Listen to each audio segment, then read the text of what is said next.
cut 10,000 off of it. He lying. This is a 2014 911 Carrera. For a sports car, this thing really sounds weak. I didn't hear you pull it on. Exactly. We're going to go ahead and remove this and come up with something crazy. The cool thing about customization is this ain't sketched out. This is just art. I'm Bill Carlton. I built my first truck when I was 16. And ever since, me and my guys have been out here creating with our hands. Building the biggest, lowest, baddest custom trucks and cars in the game. People don't come here for what they need. They come here for what they want. This is Texas Metal.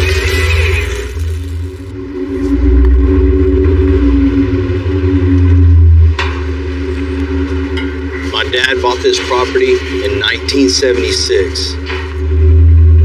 This was, back then the perfect layout for him and his part of the America. The house that I grew up in was right here. And there was a little 30 by 40 shop in the back. I just started adding on here. Need a little more room? Put a little carport out here. That's me and the kid across the street getting on a forklift with a welding machine, building every part and piece of this structure you see. And it just kind of evolved into what it is now. It's an honor to be here.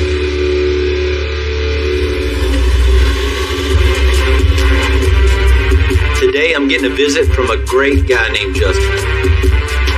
He's a guy that has a lot of cars and loves customs. He drove all the way down here from his home in Arkansas with a project he said is perfect for extensive. What's happening, man? Hey, how's it going? Man, real good. Justin. Phil, so what brings you in today? I've been appreciating your builds for a really long time. I saw that at Slamley Reunion, a few of these builds at LST and Midnight Fantasies. A truck guy just like me. Yep, exactly. Nice, man, nice. Yeah, I was in an accident a few years ago, and Man, what kind of accident were you in? I was in an explosion. I got burned 31% of my body on the 3rd and 4th degree. I never gave up. I never give up. It's too sharp. It's always been a dream of mine to have a big build done by Extensive. Is that the new Ford truck outside? It is. Man, that's awesome, man. Let's go check it out and see what we can do with it. All right. This brand new Platinum Dually has all of 600 miles on it. It's top of the line, has plenty of power. It can pretty well yank a house off its foundation. Man, it's a nice truck. Appreciate it. I just bought my truck. I've always wanted to build a really custom, brand new truck, first year out. What are you seeing here, man? What are we going to do for you? I'm wanting to lay it on the ground on big wheels. What do you mean, like a 22-inch wheel? 24 to 26. You got it, man. What I'm getting out of this whole build is having a truck I could show at a show, but also tow my other show vehicles with me to a show. Show and go. Work and play all in one. Nice. We can definitely handle that, man. Lowering this dually with giant wheels and tires and still maintaining the towing capacity is what sets us apart from any other shop around. I want to color match some of the accent pieces, the headlights, side mirrors. Little trim pieces here and there. Little trim pieces here and there. Justin wants to keep the design minimal, but, it's part of my job to help him dream big. I think we ought to step it up a little bit and just bring out some color. Maybe a little copper or something in it. Really, right about the inside of it. Color match all the aluminum trim and custom leather seats in it. Just throw away the new Platinum seats, huh? Throw them away. Love it. That's what I like to hear. Rip out the new factory stuff and bring the custom in. Are you wanting to drop this off today, or? Yeah, I can leave it with y'all if y'all give me a ride to the airport. We can definitely handle that, man. Okay. We'll get you fixed up. Cool deal. I guess you're gonna need these. All right.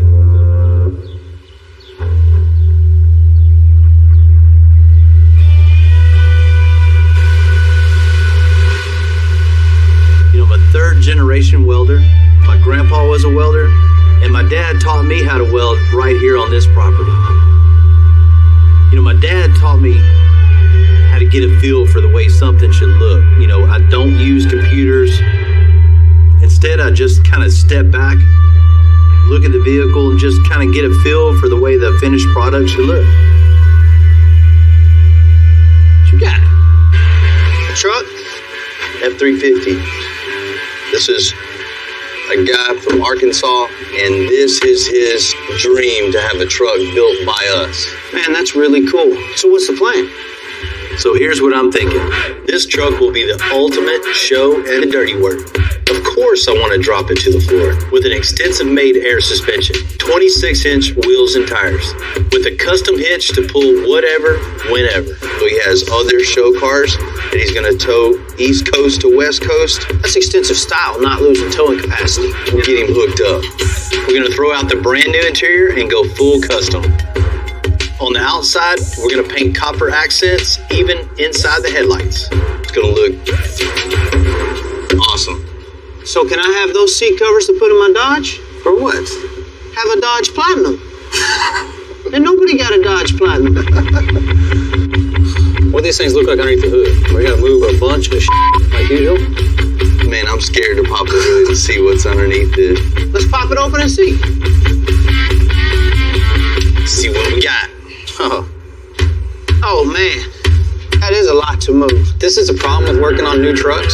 It's more computer than machine. I guess I need to start making a list now. Yeah, Like get the right paper now. out, buddy. A lot of custom shops won't even tear into a late model vehicle. All the computers and the wiring and the engineering that's put into them, you pop the hood, tear them apart, you don't know what you're gonna get into.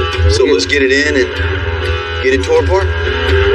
What's your hit? As our share of Ford Dualies before, but this Platinum is so new to the market. This will be our first time with this exact model. All right, you guys ready? Yeah, let's do it. Let's get the back all tore apart, get the bed off, blow all the suspension out, completely slick frame rails. Same with the front. We're gonna let Timmy help us. Yeah, I let Chingos help me. Timmy's finally gonna work. Oh, And I came to work on time. That's a good one. Let's get this apart. All right, let's go. Don't catch me breaking it. You know, the old trucks, you got plenty of room to work with. There's nothing under the hood. Got it, Tim? The newer trucks, the manufacturers just keep cramming and cramming and cramming all sorts of new technology in them, which makes our job hard because we need extra room for the air suspension and extra large wheels.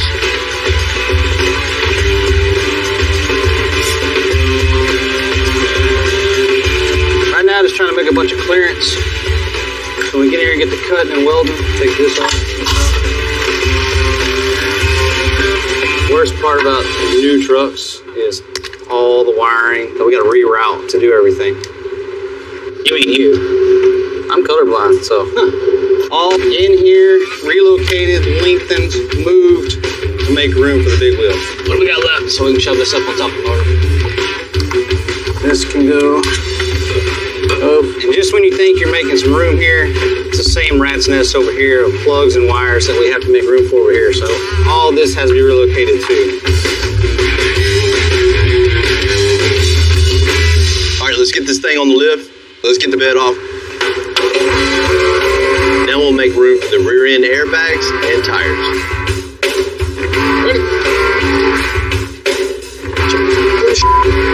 Good?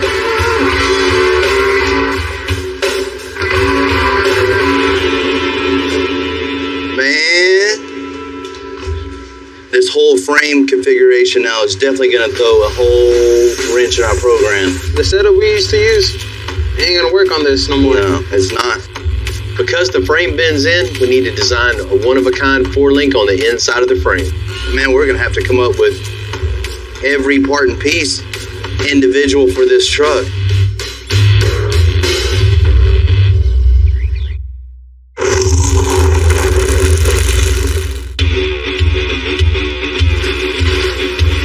In order to have a lot of room for these huge wheels to go up inside the fender well. I mean, what we got to do first, let's go ahead and get the rear end out. Let's get it mocked up with the wheels and make room. Yeah. Make everything. That means a lot of frame modifications and narrowing the axle. All right, let's get this over with. If we didn't make these modifications, this truck would go down, set on the tire, and ruin the fender wells.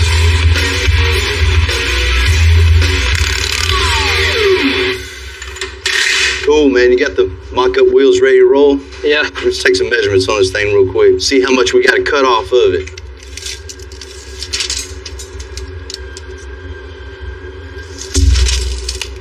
Well, we got 101, so we'll take 7 inches off of each side. We're going to shorten this axle 14 inches total, and even that is going to leave us very little room for suspension. Let me check on the frame real quick. Should that be 30?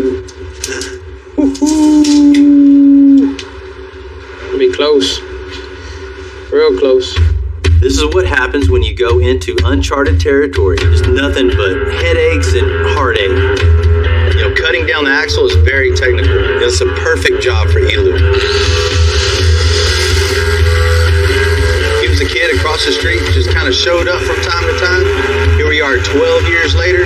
He's one of my best fabricators. I've been here for 13 years.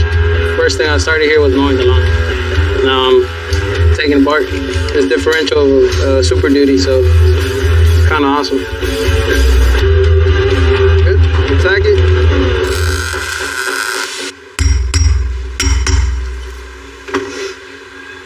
Good. More? Yeah. 16 off, so slide it back out. What I gotta do now is grind a 16th off of it to get it precise. If it's off, 3/16, 3/32, 1/64, it's wrong. You gotta have it exact.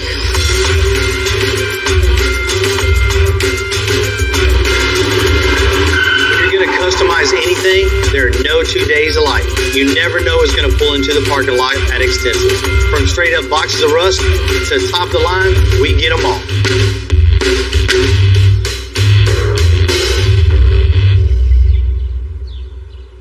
Hi, good morning. Good morning. I'm Kim. I'm Bill. This is a sports car with a 3.4 liter 6-cylinder engine with 350 horsepower. So what made you pick a Porsche? I like them. They look like little race cars. Bet you got a couple speeding tickets in this Yes, thing. I do. I have my Porsche for about 2 years now, and rather than go get a whole nother one, I just thought I would make mine more customized for me. You know, what about maybe exhaust, something like that? We could build something in-house that really makes it custom. But that would be good. I always thought it was like a little, little wimpy sounding. We can fix that. It seems like Kim has always driven performance cars, but she wishes this one sounded more like they used to. A hand-built exhaust is going to look good, sound good, might even add a little horsepower. Deeper tone, not nothing crazy loud. We can build all that in-house instead of just ordering something. Oh, really? Yeah. Well, I really like Porsches because I like driving them. I like how fast they are. I like the power. You're in the right spot. Cool. It's all stock right now, right? Yeah, everything. So definitely some wheels and tires.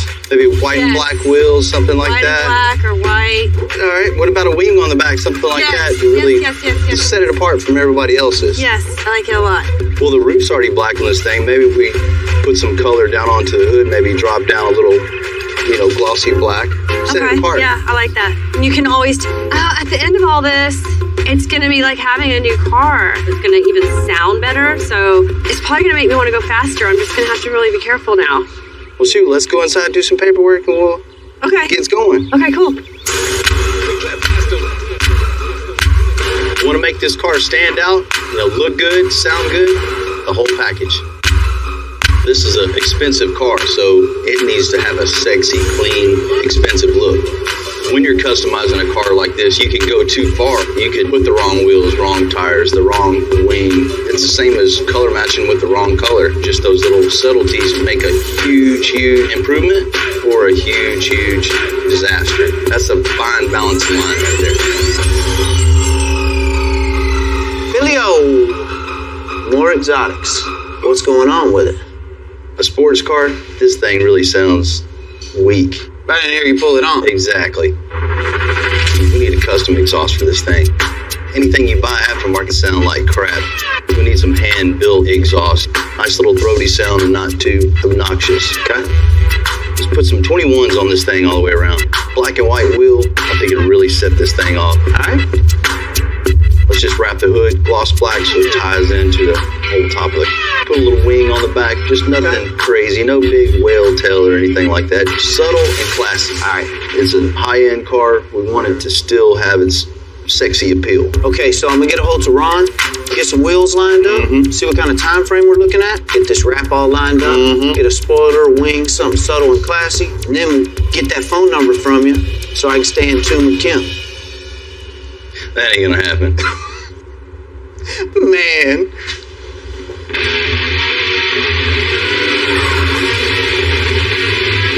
Justin's my go-to performance guy.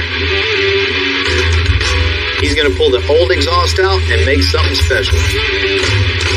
These things sound pretty weak from the factory, so we're gonna go ahead and liven it up a little bit. So these things right here, they actually have 3 mufflers. They have this primary, and then from here it comes around to our secondary, and off the bottom, and noise comes out the back. So what we're gonna do is we're gonna go ahead and remove this and make it sound like a real car. Once we get the tips removed, we're going to go ahead and pull the rear bumper so we can get a little more clearance around the factory system, kind of see what kind of room we have to work with and come up with something crazy. So the factory muffler absorbs a lot of the sound. You can see right here in the center, the discoloration. That's from restriction and flow. So what we're going to do is we're going to take these 2 pieces of tubing and we're going to cut the centers out. And we're going to create our own X pipe for this exhaust system, and we'll have a nice clean path for the exhaust gases to flow. I know this is going to give it a better sound.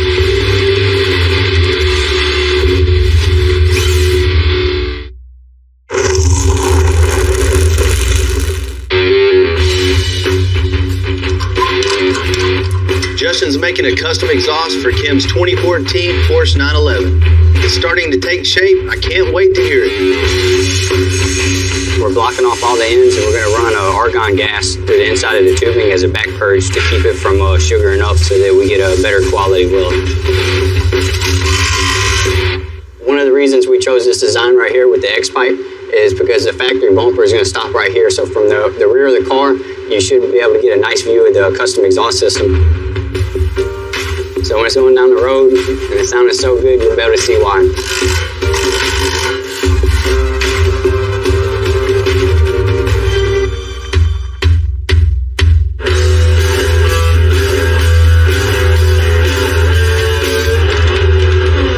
Let's get this, fresh. Actually save it, you can probably sell it to somebody. Yeah, because it's brand new. And why you gotta cuss me, man? Hey, man, don't talk to me like that. Hold on, I got some sweat on you. Tim and Jamie are still making room in the front end on this F350 dually that only has 600 miles on it. So we're gonna clear all this off. We're gonna put all new custom-made suspension right there. It's taking all day to get this shock off. I'm glad you said it. Today. Did you get it? Huh. This ought to be like a big ball of excitement. Good job, James. Good job. We need to tear this truck apart and then put it all back together again. But we won't be needing these factory springs. Lulu, What? 1 second. I'll grab this. Jamie, you grab that arm. Ready? All the weights right here, buddy. Hey, Ryan. Yeah, here a second. There you go. Get that arm. Oh, I got the arm. Got it.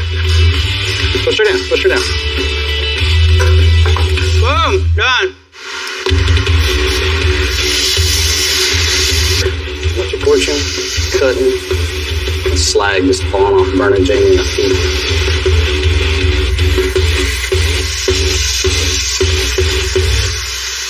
Even with the factory springs out of the way, we're still gonna need to keep cutting to fit the big old wheels. Let's get this thing mocked up.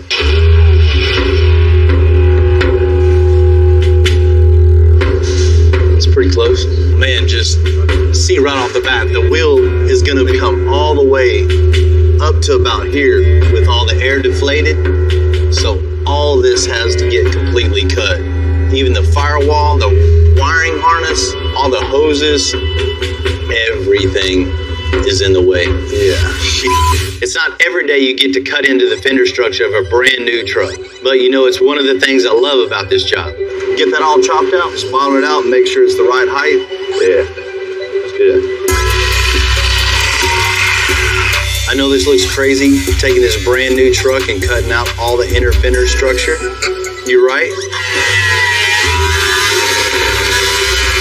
It's all good, because John's going to weld a new inner fender well, which will make it just as strong as it was before. All right, ready? Go ahead and stack it up, bottom it out.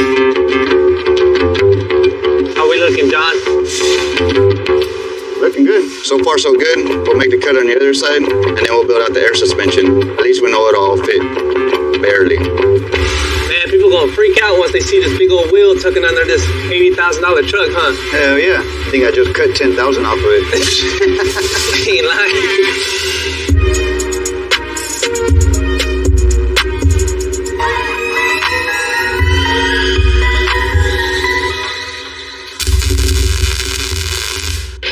In air suspension, the back has to go just as low as the front, so Ryan's creating a step notch so the axle can go all the way up into it and the truck is set flat on the ground. Now that I got my notch plates up here, I'm going to go ahead and get the belly plates in there. That way we can knock out this intersection.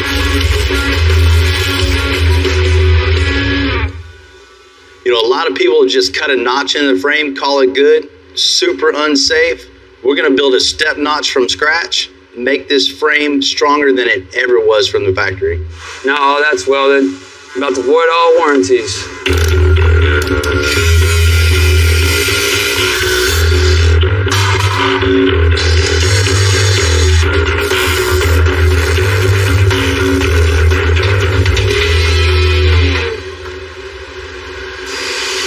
The welds look good. Everything's solid. Now comes the fun part. Get to reinvent the wheel. Gotta make 4 links, probably some cross members, get the rear end in here, see what we're working with. With the notch plates welded, the guys are going to start making the custom air suspension. Watch your eyes.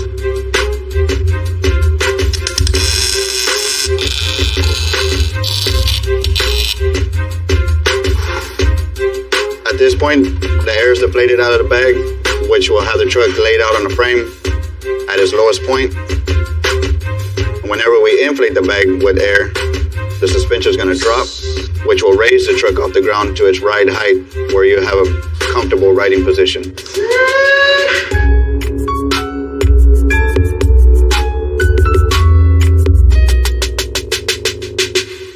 guys, how y'all doing? Good, man. How you doing? When you know, just when we're getting a little momentum on the dually, the client Justin calls, switches things up on us. Man, I've been buying a little extra few projects, and I've got 3 cars to haul now, and I was wondering what y'all's suggestions would be to haul behind that F-350. Shows. That's right. He's got the automotive addiction. Yeah. We can build you a gooseneck hitch into the framework. You know, roll the tubing and everything up, man, make you really like a piece of art in the back of the truck. I like that idea. You know, this gooseneck hitch is going to bring even more show to the tow. What more could you ask for? Hell yeah, man, we'll get it done for you, man. We'll knock it out. All right, cool deal. You know, it's a bigger job, more work, way more time, but it's definitely going to take this truck to the next level, set it totally apart.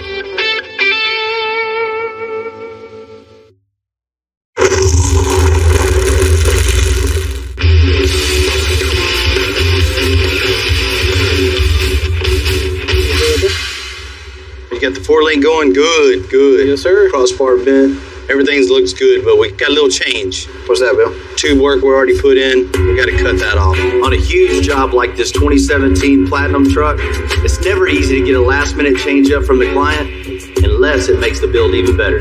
So he's going to get a 3-car hauler and haul 3 custom cars now. So we're going to have to build a gooseneck hitch in the back. A gooseneck hitch is welded inside the bed directly to the frame. It makes it so you can hook up a gooseneck trailer to haul some really large loads. Yeah, let's start out with the bag mount skid so people just see the truck and just go, wow, man, I can't believe you still pull a trailer with this low truck? Mm-hmm. Damn right, man. Yeah. It's going to be a work truck just as much as it is a show truck. Let's do it, man. Holler if y'all need something. All right, cool.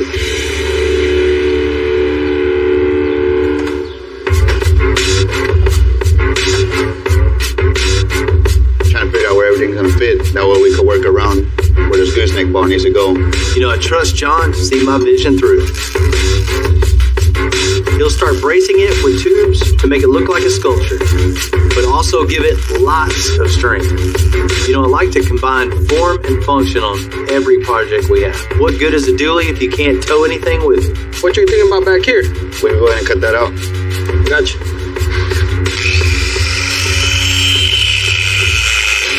The cool thing about customization is this ain't sketched out. This is just binge. Put it on there, see how it looks, and then go with the flow. By the time you know it, when you're done, like, wow, look at this, you know, art. Man, that looks good, Johnny. That was a whole lot of work. Man, it's exactly what this truck needed. Well, we'll do 2 different trailer balls. We'll do one, you know, he can haul the trailer and still get it all messed up, and then when we get to a show, put the nice little gold one. Nobody else on earth is going to have something like this.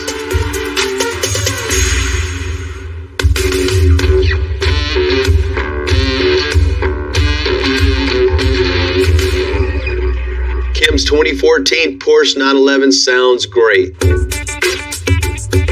Now it's time to make it look as good as it sounds. Tight on the corners. We're wrapping the hood, mirrors, and even the spoiler. And new wheels and tires. Kim's ride looks better than new, just like she wanted.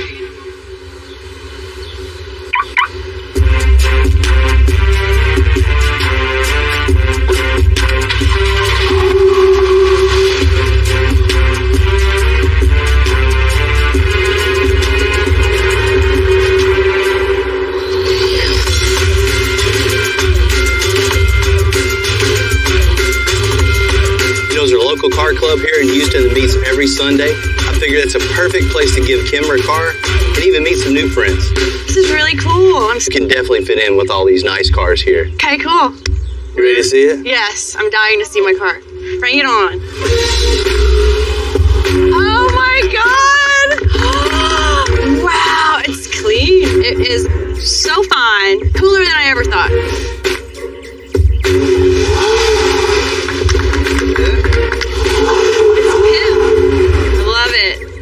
Hello, how are you? Hi! Thank you for bringing my car. What do you think? You like it? I love it. The wheels are amazing. I just love how these things look with the black lip, the white face. It just really sets it apart from any other one on the road. I agree. So much better. The next thing, we wrap the hood, and it just flows all the way down from the hood to the top of the car, all the way back to the new carbon fiber wing cool. on the back. Just something that's subtle. Super cool. That it changes the whole look of the car. Check it out. You see underneath there? It's all handmade. Oh, it's all out of stainless, so it's got a really cool tone to it. I think you're really, really going to like it. Now when you get in it, you can actually push on the gas and you can hear something. It sounds like a sports car. Yeah. Yeah, it does. Hearing the car when it drove up was amazing, and I can't wait to hear what it sounds like when I get in it. That sounds cool. Oh my God, I love it because my first car was a Camaro, and I always missed that sound. Good tone to it, not just overbearing. And it's like a tube amp on an old stereo. That warm. When I'm riding in the car, I can't see all the stuff he did, but I can hear it. It still looks classy. It's still me. It's very much me. He's probably gonna be driving it until I run out of gas. Oh, Bill, y'all knocked out of the park. Thank y'all so much. Extensive did an amazing job. All of y'all. Well, I can't say enough about my team that I have at the shop. We always come through. Great day. Kim's happy. We're happy. It doesn't get better than that. Now, what are you gonna do when everybody wants to do theirs just like mine? Well, yours is just gonna have to be one of a kind.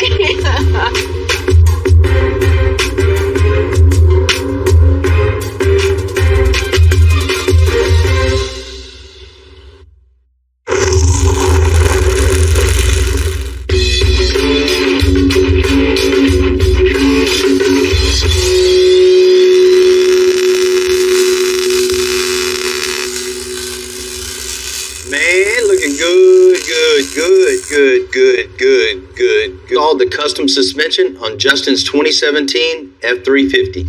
And I have an idea for one more touch of custom. Man, this is where we're going to put the little never give up.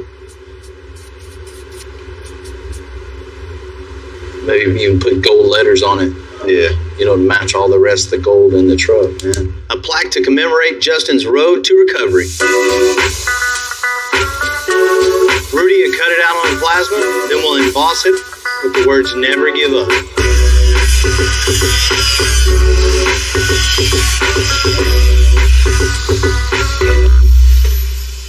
Now that they finish welding this up, it's off to paint to color match the truck.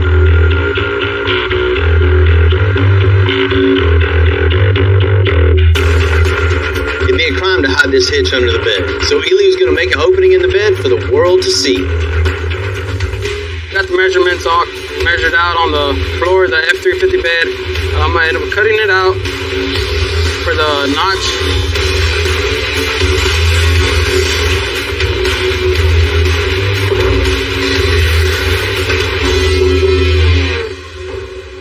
We're going to cut these rear fender wells out so this truck is set completely flat on the ground with these big 26-inch wheels.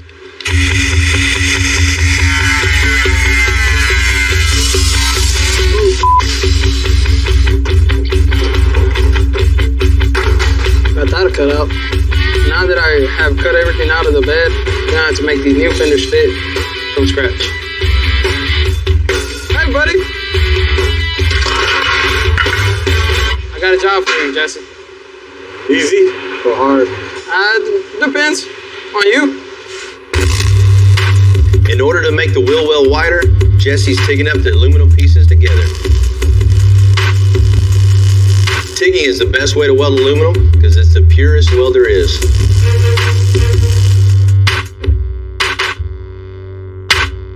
Now that we got these welded up, I'm gonna make sure they fit perfectly in the bed.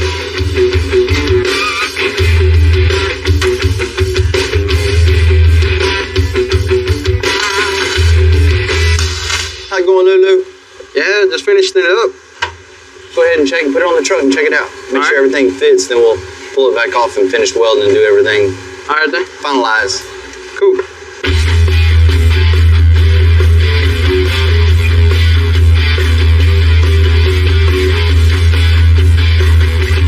In the back. That good?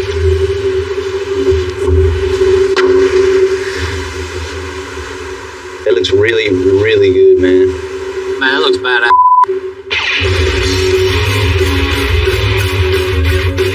Got your game face on? Yes, sir. Let's get her.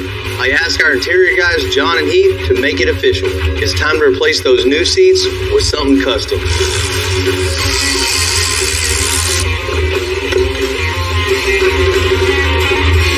Man, you gotta love ripping off new seat covers To put in even newer seat covers. Yes, sir. Yes. I mean, these are some really nice seats, nice covers. They've got nice emblems on them, but they're not quite cool enough. So we're going to take these off. We're going to put on some nice custom covers. All right, as you can see with the new seat cover, we've got perforations in it. Nice top stitching with the black. Really cool design. It's going to be a nice deal when we get them all done.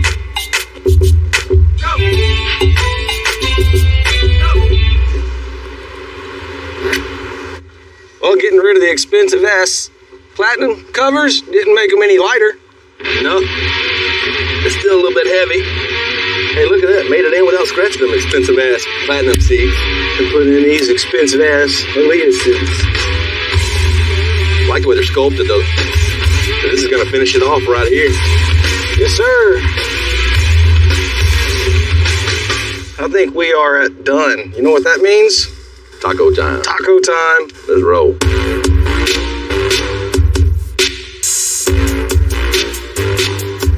You know, at the beginning, I wanted to do copper accents all throughout, but you just can't order that. So these are them. You're thinking white platinum for the main bezel, yeah?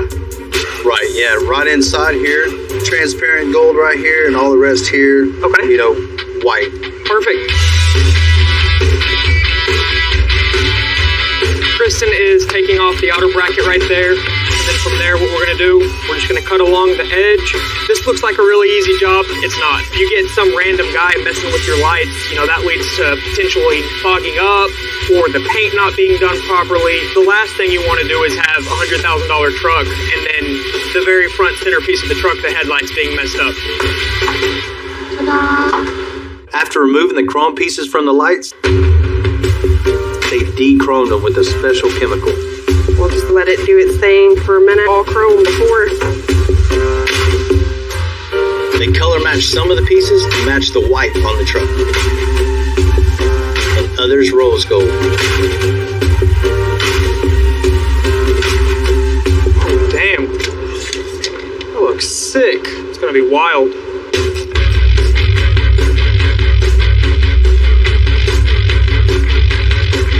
These lights turned out killer. I know the owner's gonna absolutely love them. Can't wait to see them on the truck. Boom. Man, I got you a little something. Man, always looking out for me. Man, I've been thinking, on Justin's dually, we're going to do 26s. We can't let him do that, man. We got to put 28s on. We got to change that up. I knew you got to have it. Justin wants this to be a show truck. The larger wheel, the lower profile tire complement this design even more. Man, they already started building 26s. I should have known. Bill's a perfectionist. Nothing's ever done until it drives out of the shop. Put the brakes on that. Switch up. I'll do it. All right.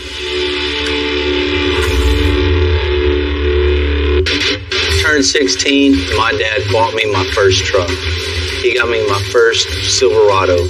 Had auto mechanics in high school. Took the truck to school, cut the coil springs, took leaf springs out of the back, came home.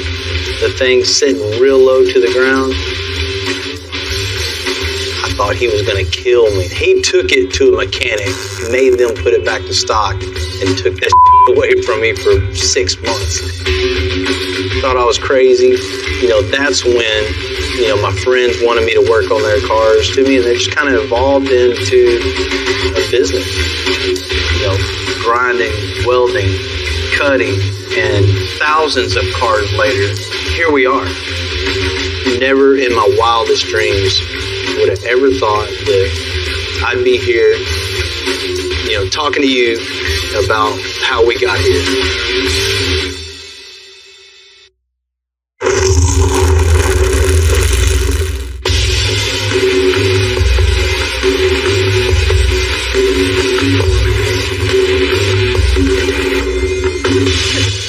Thing's almost as tall as you are. It is as tall as me. The new wheels are in. That thing is badass. And Justin's 2017 Ford F-350 is... All along, I wanted to add copper accents to the rims and the body parts. And now we finally found the perfect paint. It's called Rose Gold. It really popped.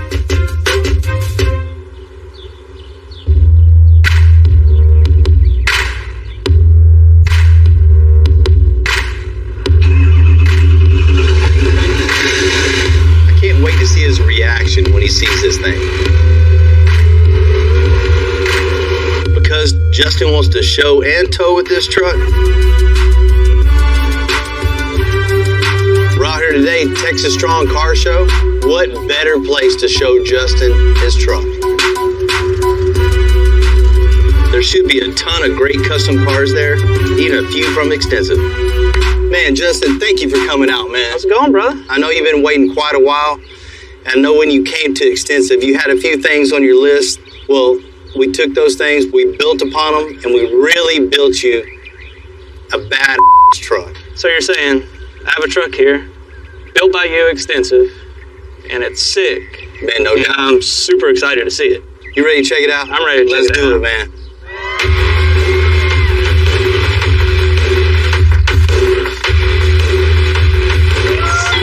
Look at the copper on that dude, man.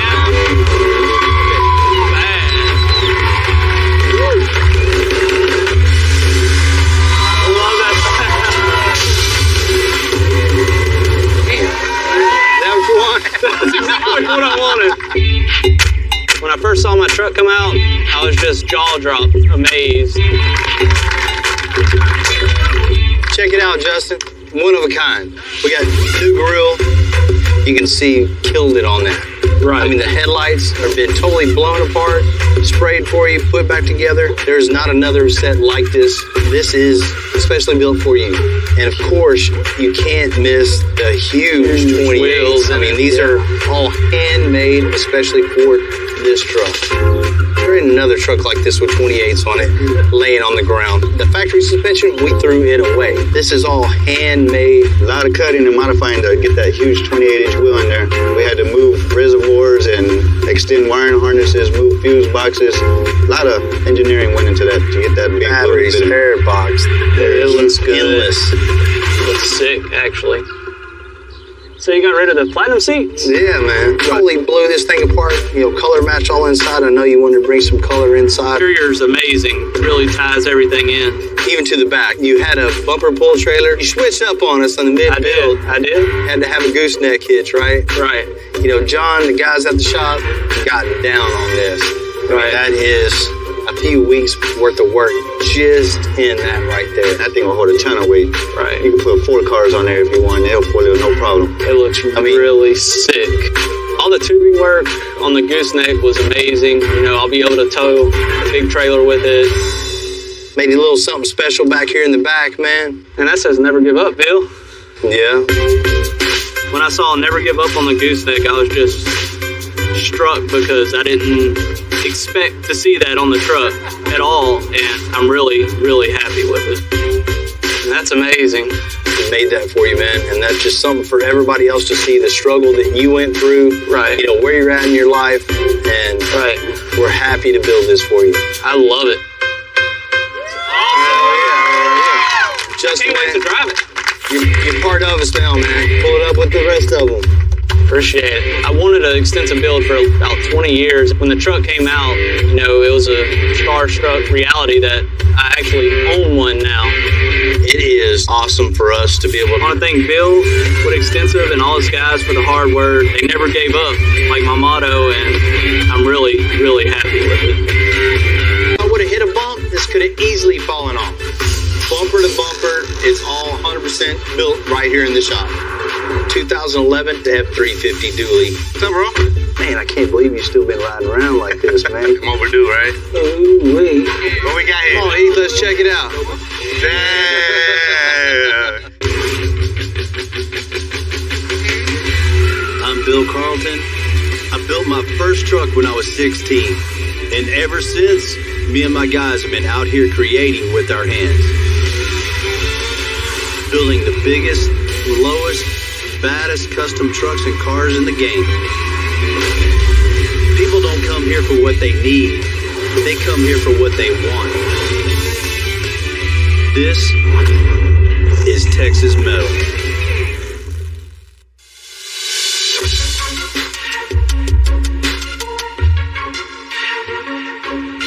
So today I'm going out to Jose's house and meet with him. How you doing, man? Good. Jose's a repeat customer, which is my favorite. In fact, the first thing I see is the Kodiak we built. You got a project for me? Yes, sir. Being that you done such a good job on my Kodiak, I got a new one I'd like for you to take a look at. Let's see what you got. See, the old Kodiak still looking good? Oh, yeah. You see the looks that one gets? Yeah. Man, this is it. This is it. Man, you told me you had a truck, man. You got parts. Don't get scared. I mean, it's majority all there. This here, 1966 Chevrolet C10. Solid truck. No rust on it, not all rusted? No. I wouldn't have bought it if it was all rusted out. Right. The Chevy C10 is one of my favorite trucks. With its iconic lines and body style, there are endless custom possibilities. So overall, it looks like it's pretty good condition, huh? Yes, sir. I've owned the 66 truck about 3 months. Bought it from a neighbor of mine who had tore it down to rebuild it and never got around to it. I mean, of course, I want y'all to do a full-on like you did my Kodiak. You know, that's always scary to come in, you know, second, third, fourth, 20th down the line. You don't know what parts are missing. It makes it a little more difficult when it's not a complete vehicle to start with. Motor. Well, you want to see what it's got in there? So, yeah, it's going to be a motor. Well, that's the way we like it. We can just put what we want in it, right? Right. You know, there's a lot of things missing on Jose's truck. I mean, bumpers went like this and just, think it should just go straight to the junkyard. There is one thing that I want you to change that's maybe out of the ordinary. I want you to take this dash out. I want you to incorporate this style of dash into the truck you're going to build me. You want to cut the dash out of this? No. Not thinking out of this car. Jose is known in Houston for his Impalas. He has some of the nicest restorations I've seen. They're real showstoppers.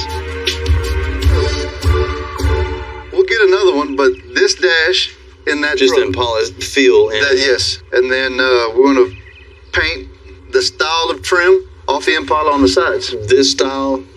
I like 60, more the 61 61. So you want a Chevy Impala truck? Basically. Bringing the Impala side of his life into a truck build, I think it's a perfect fit. I mean, Impalas are, prevalent in his life, and it's definitely going to make this one-of-a-kind truck. The end goal is absolutely to drive it. I don't like trailering my stuff. You want something you can just jump in, drive to California, win a car show over there, come back with the trophy in the back. Drive it there and back. That's right. What I want. Jose has a great idea, but at this point, this 50-year-old Chevy is basically just parts. Maybe the biggest challenge is there's a lot of work to make it right.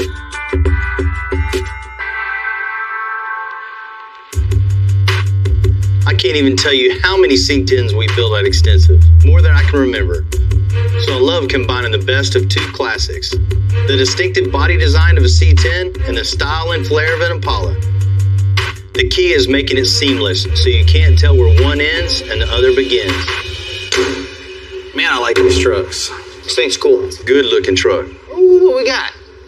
Oh, man. I thought there was going to be something there. So we have a whole lot of nuts. So what's the plan? We get a long list for this truck. I mean, we're building the whole truck. We're going to build cross between a 66 Chevy and like 60s Impala truck. My plan is a new 6.2 LS engine and a grill, bumper, and headlights. We'll hand make an air suspension for 24-inch wheels and tires.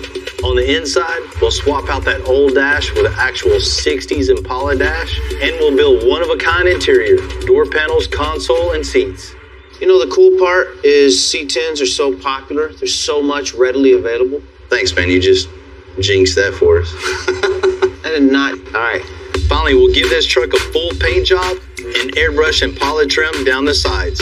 There will not be another one like this anywhere. Man, the airbrush gotta look really badass on this truck. Make it look cool. It does. What are we gonna call it? We gotta come up with a name. Huh? C10 Alma? Is that what this is? Imposter. Because it's not really an Impala, it's a truck. Pasta? Man, that does sound good. I'm hungry too. Whatever it's called, anytime we take over someone else's build, I'm always worried what we're gonna find. But we'll never know for sure until we tear it down. Do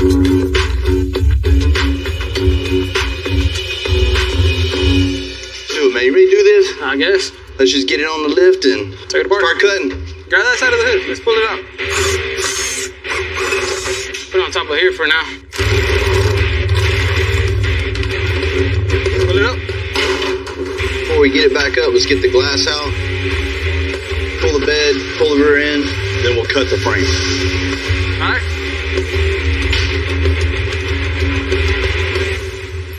Not bolted. Not even bolted. Hey, Bill, there's no bolts in this bed, man. Then I hope there is.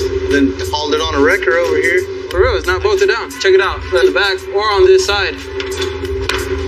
Oh, man.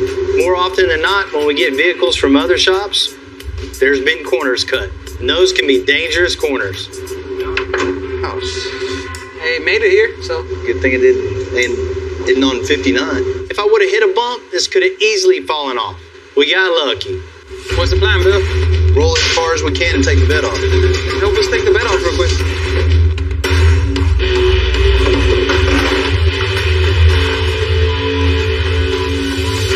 Man. What's up, man? Woo. What did I tell you about doing side work, man? Man, I can do a better job than that. Man, I hope so. To make this truck ride low, somebody cut a notch right into the frame. That weakens it, and that's no bueno. What does that side look like? This side's worse. Yeah, they made room to lower it, but this thing gets in an accident, gets rear-ended, this thing could fold up and break in half. I mean, we'll definitely cut that section out. You know, this truck's like an onion. You can just peel back the layers. It's enough to make you cry. What happened now? No matter what we do, still gonna have the factory frame under it. Let's just build a whole new frame. Front bumper to back bumper. I was trying to clean stuff up like this. Man, all this, there's no matter what we do, you can't get rid of this. Just start fresh. You know, there's no sense even trying to salvage this frame. It'd be faster, safer, just to build a whole new frame from scratch. Let's do it.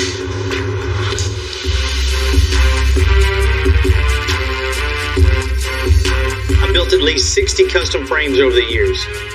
Each one is completely one of a kind. Start drawing the new chassis for the 66 Chevy. The way I lay these out on paper is just a quick little sketch that, you know, that's the way I've been doing it all my life.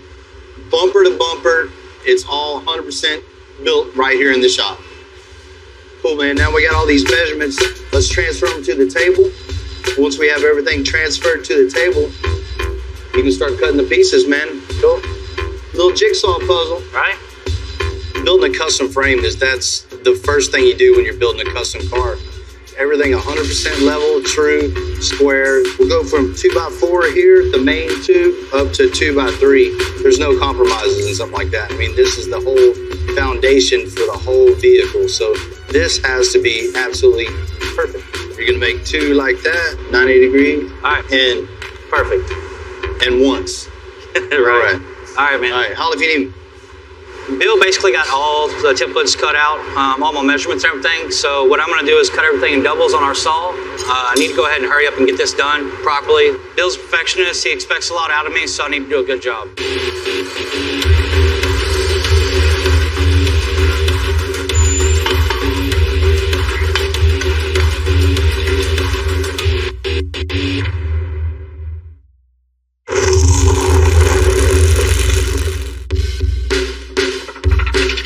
Ready to go. Yeah. Jamie and I are building the custom frame for the 66 Chevy C10.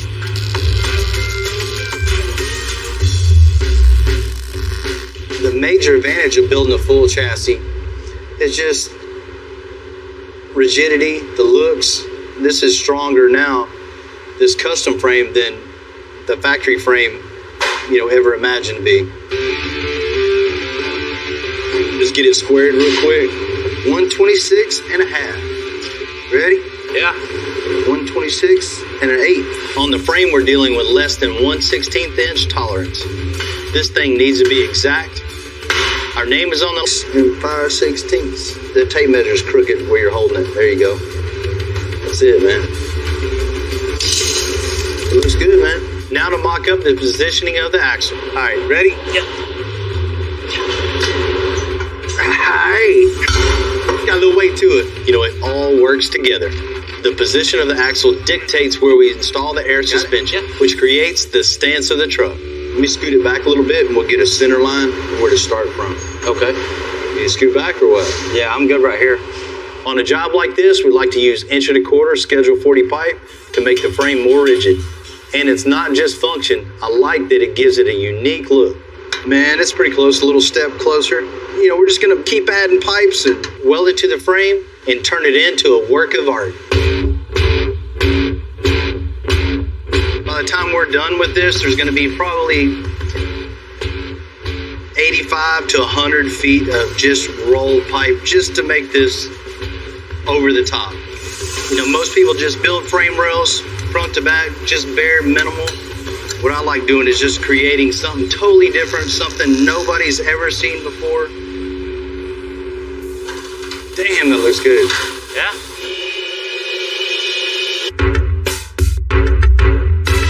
I'm so glad our old client Julio is coming back to Extensive. A couple years back, we built this 2011 F350 for him. But we have some unfinished business.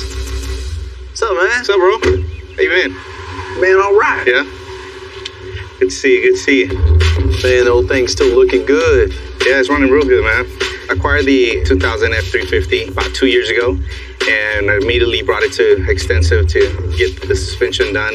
Get a lot of attention, bro, everywhere I take it, from just driving around in town or towing a 2-car hauler, it turns a lot of heads. Hell yeah. Now we just got to finish off the interior. Obviously, I get a lot of props because of the suspension and big wheels, the 26-inch Forgiatos. A lot of people look at the vehicle and they're curious to see what the interior looks like. So I had to tint the windows super dark because the interior's not done. Let's check it out.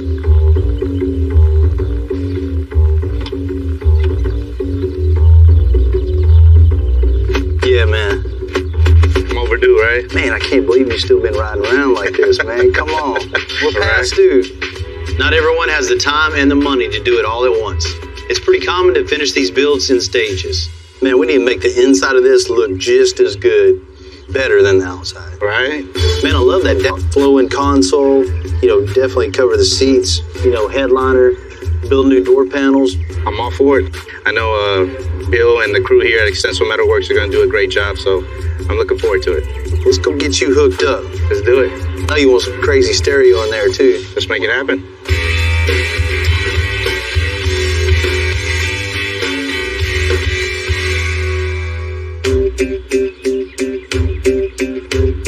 Not everybody can just come drop off a card and say, here you go.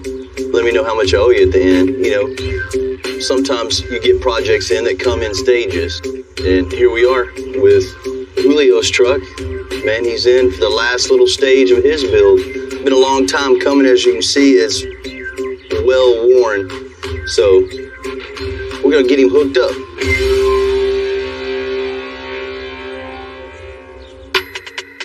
The outside of the dually looks fresh and one of a kind. So for the interior, I'm thinking we'll color match everything to the dark brown of the dash. Handmade leather seats, custom headliner, door panels, kicks, and topped off with a slick stereo system. All over. So I asked Heath and Jonah to rip out all the factory stuff, everything. I'll go ahead and start unbolting these seats. Okay. You start jerking off these door panels. Cool. And I don't mean that in a bad way.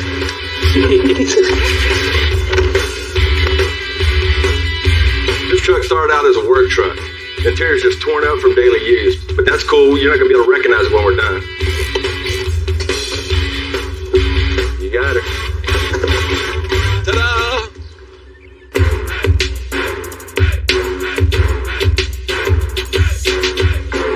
Okay, I got my chipboard up here.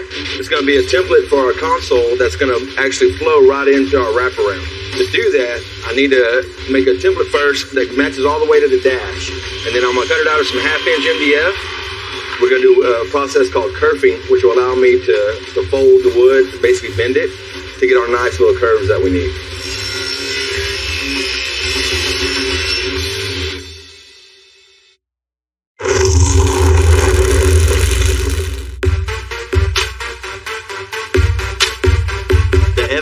Interior design is well on its way. Heath is working the console into shape. The lid of this console, we have to curve the wood. We've got it marked off in certain segments, which will allow me to fold the wood.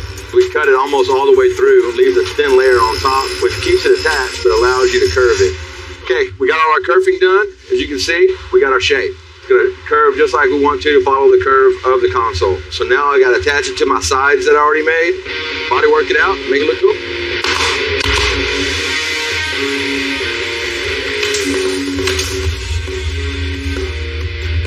Once the body filler hardens, I sand it smooth, and then I bevel the edges. This gives it awesome lines and curves. So far, Julio's F350 interior is looking great, but the part that needs the most attention is the seats. So I got Jonah hand making the ultra leather parts for the seat covers. I'm gonna get these two glued together. We'll glue the vinyl on here, we'll get it pressed in there, and then that should give us the nice look of the dash that we're going for. So when working this vinyl, you wanna start from the center and go out. If you don't, you'll get a bunch of pulled vinyl in the wrong spots. And there's our insert. I can start sewing it in with the rest of my patterns.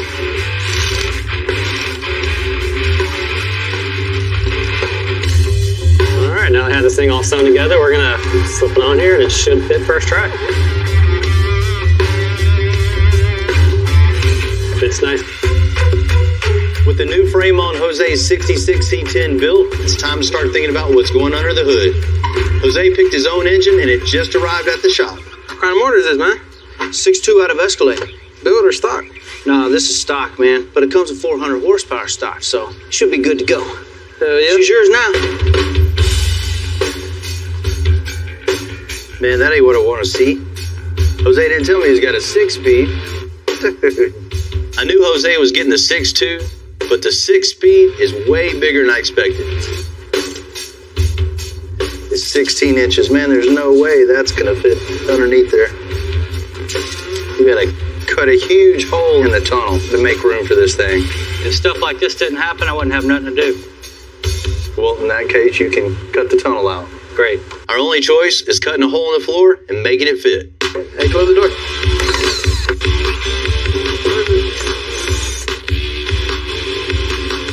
You ever punch yourself in the face doing something like that? Nah. You? Of course. Hold on, mate. You got these wires. 16. This truck, there's plenty of room to work with. Later model vehicles, you run into a lot of factory AC. It's kind of nice to get a job like this where you just get in, cut it out. We're cutting a hole in the firewall on the floor that's just big enough for the engine and transmission to fit through. Yeah. Ready? Yes, sir, I am ready. Here goes nothing. Come on in.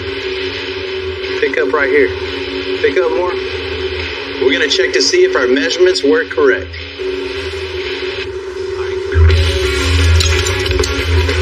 That went way easier than I thought it would. While we reinforce and weld this tunnel, the engine's going off to get painted.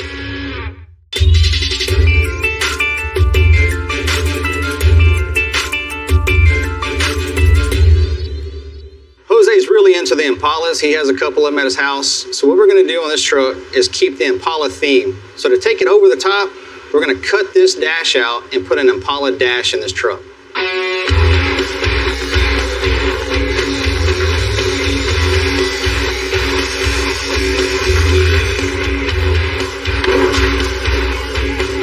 Now we have the stock dash cut out. Let's just hope Spot can find us an Impala dash. If not, we may be making one.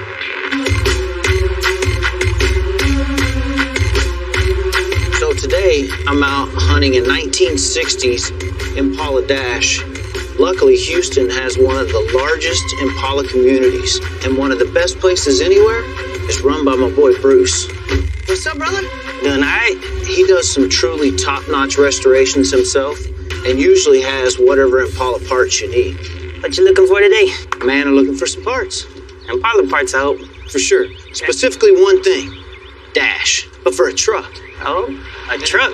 Yeah. We need to find the right length of it, and so it'll fit in. You won't have any gaps or anything. Exactly. Even if we got to cut it up, though, we'll make it fit.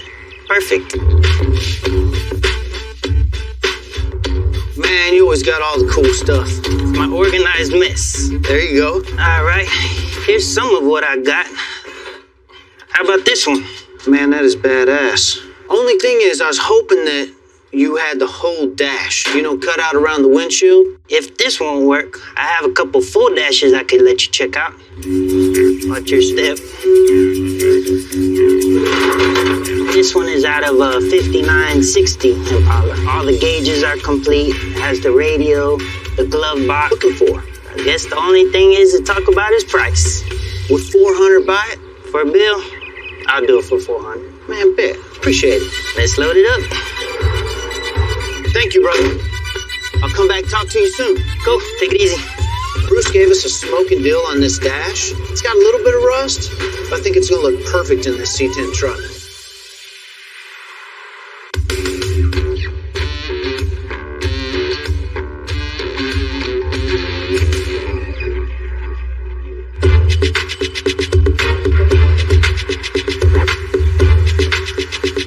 Get it? Got it, man. You're going to like this one.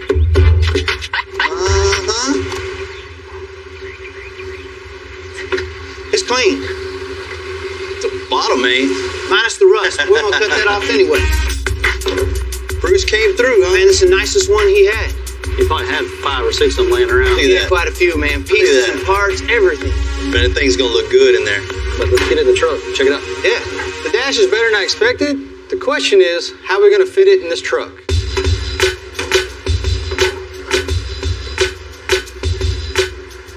Hold it right there. Could scoot it over. Well, all the way to the dash, that's gonna look, man, it ain't gonna look right.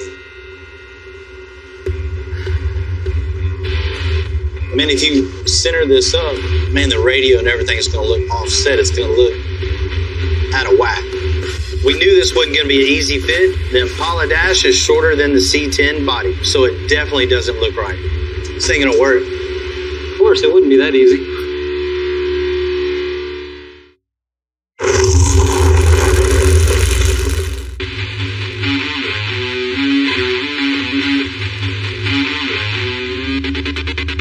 Man, it ain't gonna work.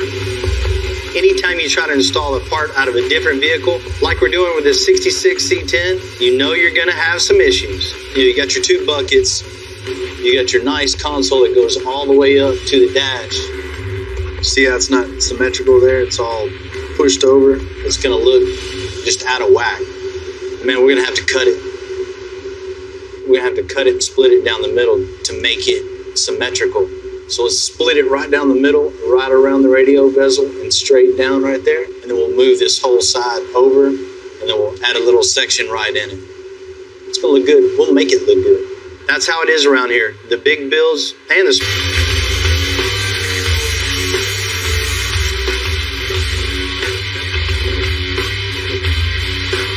We're good. We do everything, but we're a metal shop first and foremost. That's why we have guys like Tim around. He's a finisher.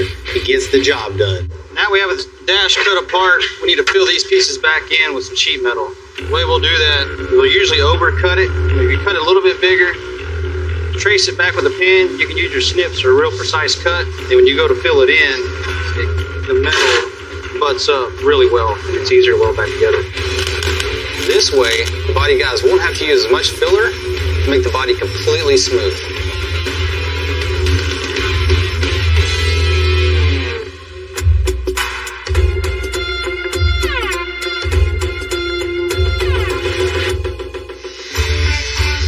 Because the owner, Jose, wants an Impala truck, Tim and the guys are going to install Impala door handles.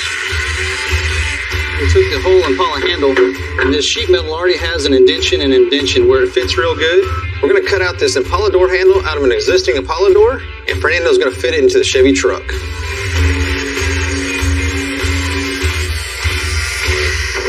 What he's going to do now, basically got a round surface to something kind of flat, so you got to manipulate it to the door to make it fit the door real smooth. And these old cars are good about having a real thick quality door. Any aftermarket door skin you try to buy is real thin, real flimsy. These work real well to retrofit them into other doors.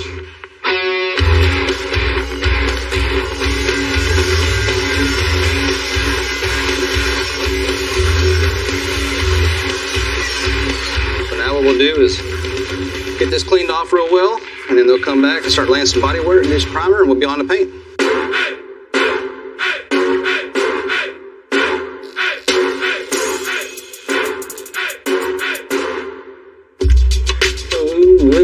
Heath and Jonah are finished making the interior pieces for Julio's F350. Now it's time to install them. We pretty much made everything in here. So now this truck is finally custom inside and out.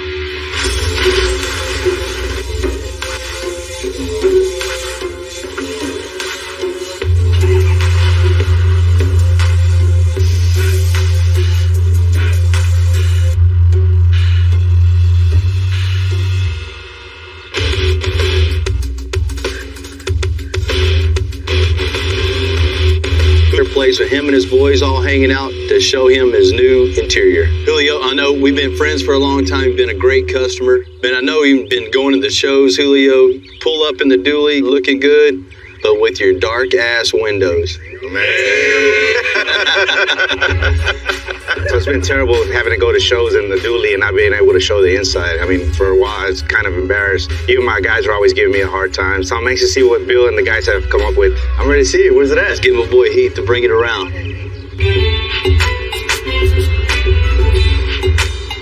Can't even see inside of it. That used to be a good thing. What's it gonna be? What we got here? Come on, Heath, let's check it out.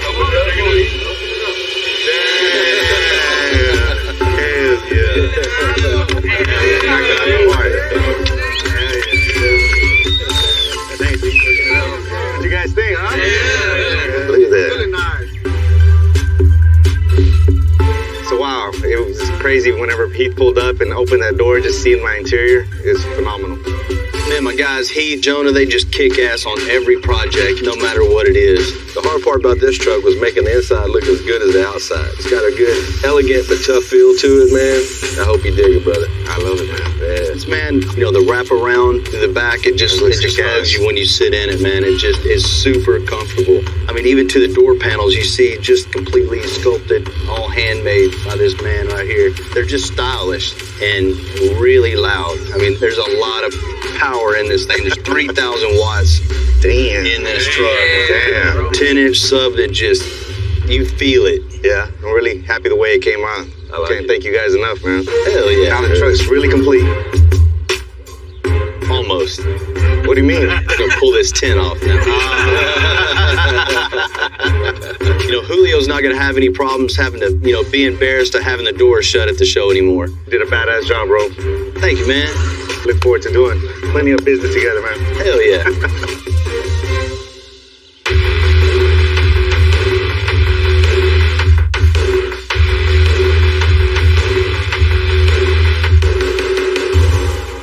Framework is something Extensive is known for. Case in point, the frame on Jose's 66 C10.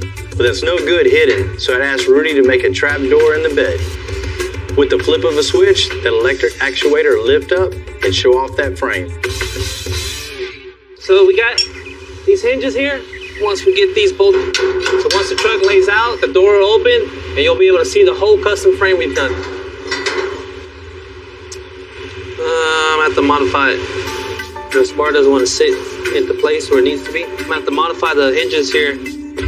It's still too high.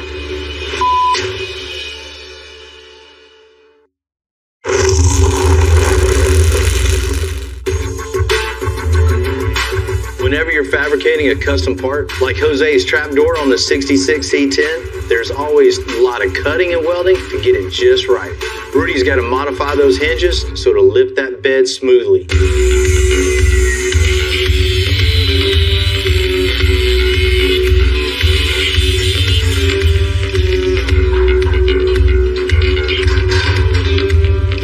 So that'll work. We can actually see how they're going to actually work. So once the truck hits the floor, it opens the door. Dope.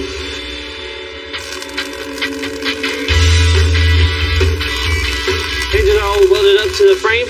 Now we're going to go ahead and just add 3 more pieces of the cross members just to reinforce it, give it a little bit more strength because it's going to carry all the wood on top of it. Once we put that in, we'll test the frame and see how these hinges work. All right. Here we go. Once this truck hits the floor, the door will go up. You'll be able to see all the hard work Jamie and Bill did, make it look all nice and fancy. Got it? Yes, sir. Tighten this up.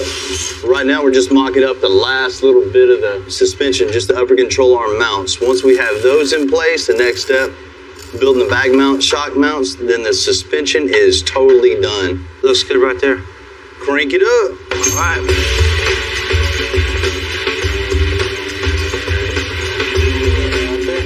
As you can see, we got all the geometry right. The thing at rod height is absolutely perfect. When we deflate it, let all the air out, the truck sets completely flat on the ground, even with the huge wheels. So that's exactly what we want. We don't want the wheels to look like the truck's broke. We want everything to look like it's right on the money. So that's what it is. Man, Jamie, that fits good. Before we paint, every vehicle goes through rigorous bodywork preparation. The old paint gets stripped off and every scratch, dent, hole gets filled. When everything's flawless and perfectly smooth, we'll move it over to paint. I'm gonna go with the metallic root beer color, which will add even more style to this iconic truck. And Charlie's gonna make this paint really stand out. So for the 66 C10, there's a lot of curves and stuff in there. So with the brown that we've chosen and the metallics and the pearls that are all in it, it just gives the whole thing a different effect. Every angle that you look at it, every way you look at it, or every light that you put it in, it'll actually give it different tones.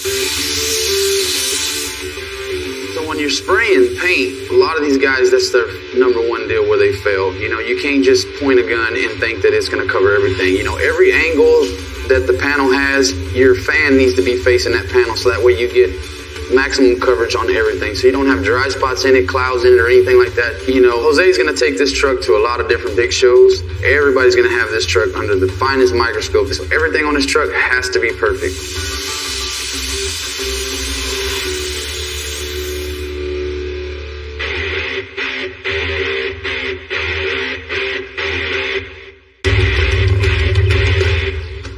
Jose specifically didn't want chrome trim on this truck, but he wanted to airbrush it instead. To do this, we bring in one of the best airbrush guys around to get that perfect chrome look. I know we talked about a 60 Impala trim, but I want to switch this truck. You know, I think like a 62 Impala trim is going to look the best, you know, fit the body lines of this thing the best. You're right. No swoops or nothing. It just streamlined. Yeah. I think it looked good too. Hell yeah. The yellow tape is really, I'm using it as a guide. I wanted to come off this body line, or this seam, so to speak. I wanted to come off that a certain amount of distance, and this blue fine line tape is what is gonna be the definition where the simulated chrome is gonna start. Once I get it laid out, then I'll start spraying in the colors as I go. All right, what I'm doing now is just mixed up some white. This will be my base for the chrome. Once this is on, I can come back with my airbrush and start putting different shades of black and blue and everything to give it that reflective look. What I'm doing now is our horizon line. So these are going to be three-dimensional looking, so they look rounded, and everything that's on the bottom side of the horizon line is going to be dark, and everything on the top side is going to be light, and that'll give the impression that it's double chrome.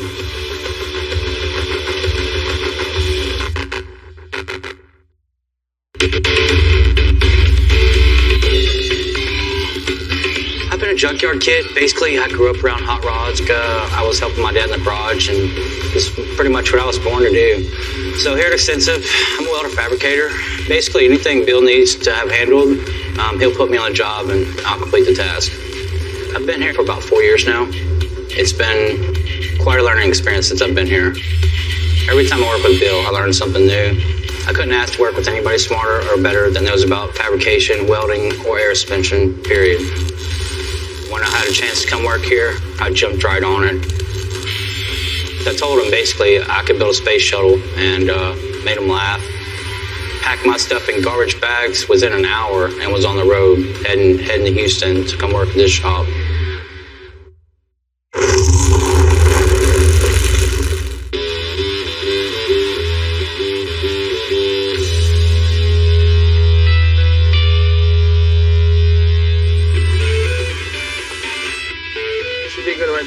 Things are coming together on Jose's C10.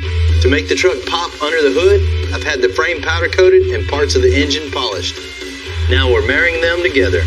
That's it, Matt. All right, cool. Bring it down the rest of the way. All right. Good, it's there. While the guys bolt the cab to the frame, we're going to install the hardwood into the bed. They're type of wood from West Africa that looks like zebra stripes. While the bed is being finished, the rest of the team is getting the front of the truck buttoned up. All right, hold it right there. So it's an all hands on deck situation. We're getting the truck ready for delivery, and it's out the door. Go forward. Should be it right there, huh? Gotta kind of go low with it. Dang, it's slippery. Now to get the bed attached. Going up. We'll go ahead and bolt that bed and we can test out the trap door. And as a final touch, Rudy's installing the actuators to lift the bed. So this is our actuator that's gonna pretty much open and close our trap door. We're gonna go ahead and place it here, bolt one to the frame, then one to our trap door, and this rod will pretty much push out, which is gonna lift up our trap door so we can take a look at all the good work we did on this frame. Who said we couldn't pop trunk with the truck?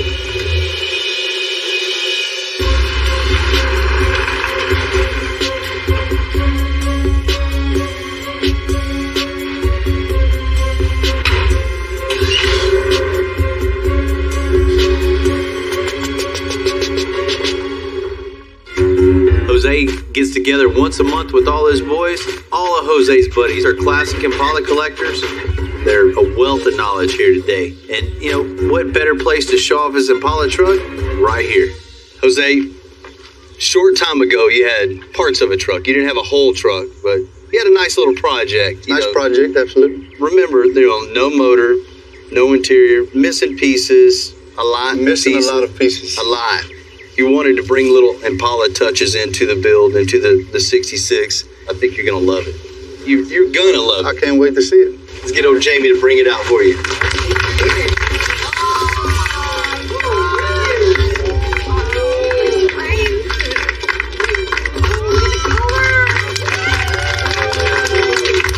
When that door opened, it was unbelievable. Way more than I expected. Color was unbelievable. The way the sun hit it, it just looked beautiful. Wow. Very nice. When that thing hit the floor, oh my gosh, it was like, it was wow. That's unbelievable.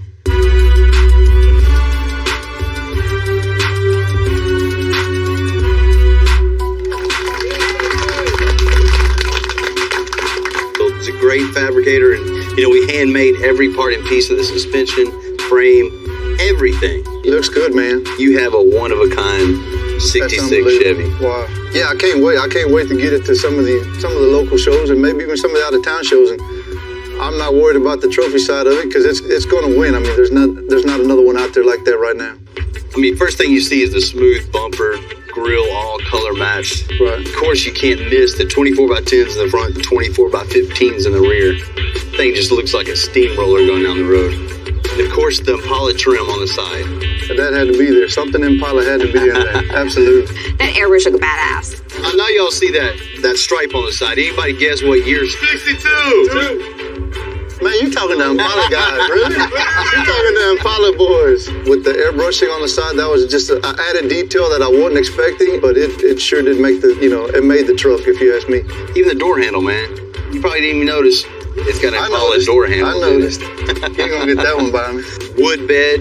It's a zebra wood in the back, man. It's really unique, one of a kind. It is all handmade. Zebra wood? Yeah. I didn't even know that existed. But that's good. Man, you guys really outdid yourselves. That's unbelievable. Got you a little something special in the back, too. The switch.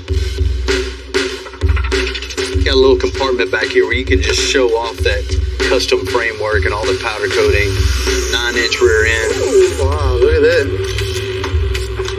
Unbelievable. That looks good. Wow. That is unbelievable. Jamie and I put a lot of hard work into this frame. Now Jose can open this bed up and show the world just what we created. Let's check out the interior. Let's do it. Wow. How pretty. That dash, man. Man, you guys went above and beyond what I was expecting. It's unbelievable. That's what you wanted. That's what I wanted. But you wanted to take my dash out of my car. That wasn't gonna happen. That Impala dash turned out pretty sick. I mean, they did a great job. And that's what Extensive does. They do unique projects. Let's check out the motor. Ooh. There you go. Wow. But is it fast? Hell yeah, it's fast. There's 6.2 LS, 6-speed transmission. That thing does haul ass. That's exactly what I was hoping for. Hearing about this truck for so long and to actually see it, it was beautiful. And finally it was done. And, and he's happy. You and the guys at Extensive did way above my expectations, man. Jamie, great job, bro. Thanks, man. That's unbelievable. I know Jose really likes this until you see what's underneath. So it's either good, fast, or cheap. Pick two. Pick three in this case. I can't believe y'all gonna let this man cut this top. This is a 2006 Kodiak that we cut in half and stretched. We're trying to take it to the next level and get it back on top of the game. Wow, man. I'm Bill Carlton. I built my first truck when I was 16. And ever since, me and my guys have been out here creating with our hands. Building the biggest, lowest, baddest custom trucks and cars in the game. People don't come here for what they need. They come here for what they want. This is Texas Metal.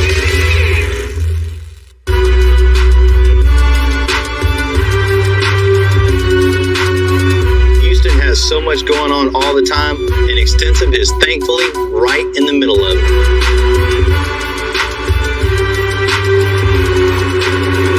I'm heading out to meet rapper, and Entre Blim is a fixture in the southern rap scene, especially right here in Houston. What's happening, Bill? My man, how you doing? Man, real well. Hey, Slim. Real deal, Bill. What's happening, man? Good, man. Thank you for coming out, man. Yeah, man. What's going on? Spot. Good to meet you, man. Good to meet you. Slim and I grew up in the same part of town, the north side. Slim is known for his custom cars, which have a habit of ending up in his music videos, and he wants to add to his collection. Man, I got this big dinosaur out here, man. I need you. The 1959 Caddy was totally futuristic for its time. They even fashioned this thing after jet airplanes.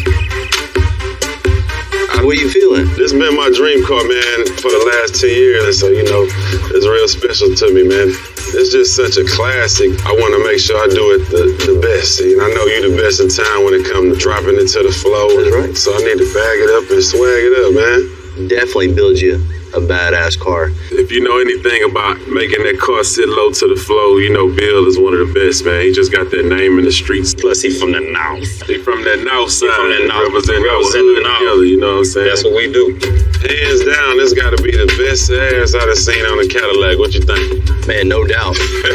The 1959 Caddy. I want to look like Batman when I hit the block. That's the best car you could have got to look like Batman. That's what I'm talking about. What can we do with it? Man, what can't we do with it? Well, as you can see, you can tell I love that black. My brother Ray had a good idea. Oh, man, I was thinking black, just chrome.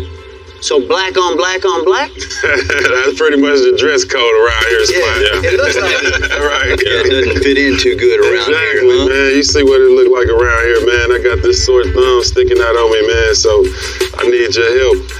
Man, it must be really nerve-wracking knowing you've got to build a car to park next to a Rolls Royce. Nah, we're going to make the Rolls Royce look bad. I have to agree with that. Where'd you get this at? Pennsylvania.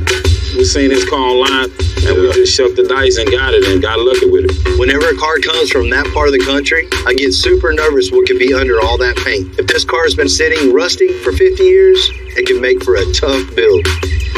Look at that, Bill. That's bad. Man, that's pretty rough. That bad. Need your help. Well, I know you're the one who can do this. I think we're going to take it from a 10 to 100. Slim, when you got to have this thing back, man? I need this thing by the end of summer, man. I got a real big party for my birthday, and I really want to put and shine on it one good time, man.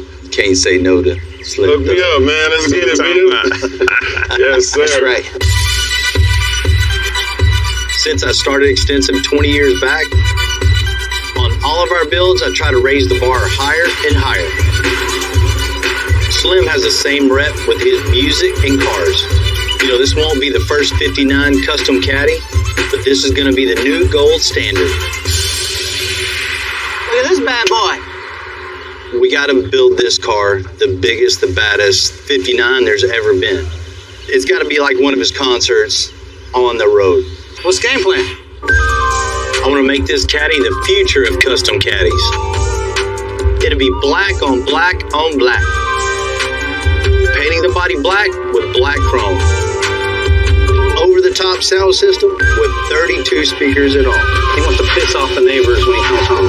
It's king of the knob. He's got to have the king of Caddies here. I'm assuming a 1959 seat's not going to last for a guy that's 6'5", 6'7". So here's what I'm thinking. A handmade black interior with custom leather seats to fit a guy as big as Slim. You're going to have to test drive this one because you know Spy can't be able to touch the pedal. What's underneath the hood look like? Have y'all checked that out? Tell you, there is no engine, no transmission, needs a wiring harness. We're going to put a big bad engine in it, the 6.2 LS with 525 horsepower. And of course our own air suspension with 24-inch wheels and tires. Decent shape except for somebody's 1970 repair. Well, at least they hit the center of the trim with the screws. Look at this. It's almost like making popcorn. Rust flaking off a 60-year-old car is never good. Who knows what's under that red paint? Don't worry about it, Timmy. You got this. You can handle it. Let's strip everything. Let's get it to the blaster, and then we'll see what we got to work with. Before it it goes out to media blast, Jamie's gonna torch out the old shocks and springs so we can mock up the air suspension and engine. I live and breathe this stuff. I've been doing this since I was a kid. My dad was in the hot rods, and here I am. But you don't do this kind of stuff to a new car. Older cars takes a little bit more work, a little elbow grease. Older cars just need a lot more love than working on a newer car.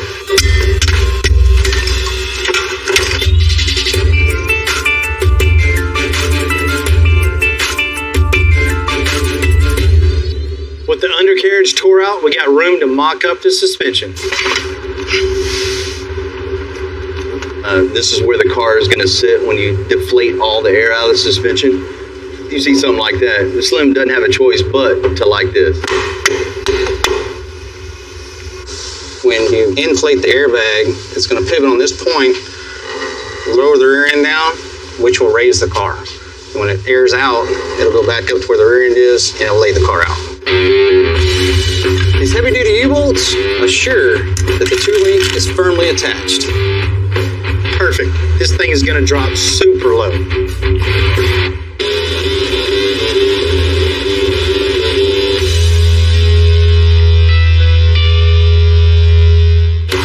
We're taking off all the chrome.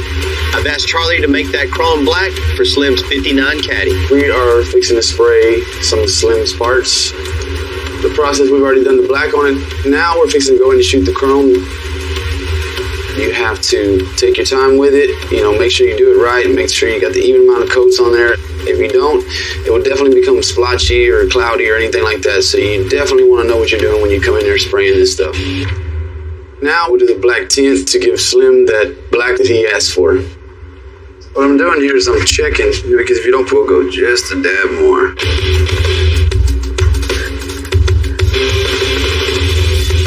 Here we are, 5-6 coats later, and now we got this thing where we want it to be, so we'll get some clear on it, so you can have that black on black on black.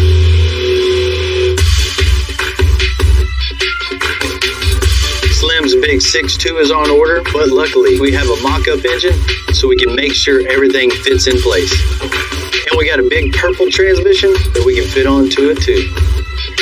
Once it's all mocked up, we'll know what we're up against. Coming to Jamie's truck? I think he painted it with them glasses that he got. Purple Rain tribute truck. Something like that anyway. I actually like the color. It ain't that bad, but it's just not going to work with what we're doing right here. So I'm sure we're going to have to tear it down and repaint it.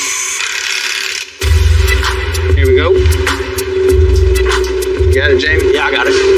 All right. Down just a little bit. Watch yourself, Jamie. Man, this ain't going to work. Hand's gonna hit the steering. Watch your fingers. Is it the purple transmission giving y'all problems? Ain't the transmission problems, the oil fan problems. There's no way this oil pan is gonna fit as is.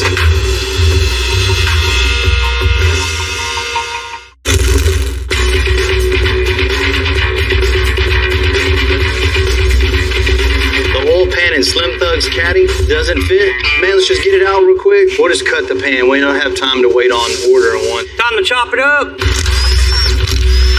Instead of ordering a better fitting oil pan, it's going to be faster to make our own, and ours will be a better quality anyway. I think it was time for him to oil change anyway. What do you think? That's pretty black, man. The world of custom creates problems, and this is just one of the things you deal with on a daily basis. We'll get it handled, whatever it is. So what we're going to do is cut a notch in the oil pan, create a new line, and then we'll make a custom cover. And all this will give us more room for the engine. Looks like we can take off an inch. We're going to cut it back a little bit further, make this line go a little bit further out, and then go down into the deeper part of the oil pan. Just solving problems like this, cutting the pan, move the pickup tube back. Modifying, that's what we do around here. That much more. Just the bottom will give it a slight little angle on it. It's a real small space. We got to get the angle exactly right. Most of the time, you got to just take a little bit off, keep on going, keep on going, keep on going. Finally, you'll get it. Let's see what we got here. That should work. Man, that's notched out perfect. I think it's the perfect angle. I think it's going to work good. The new pickup tube is perfect. The engine should just fit. Buddy! Got something for you real quick, man. Let me just take this up. Make it look good, man. Not like last time. Jesse's one of our best aluminum welders. He'll make this oil pan work perfectly.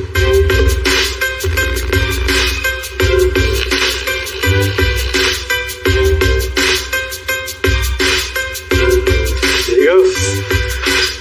Thank you. All right, how about it? Bolt it up. Crossmember ought to clear here. Steering ought to clear here. It's the first time Jamie's had a dance in a long time. It's with a motor. Got it, Jamie? Yeah, I got it.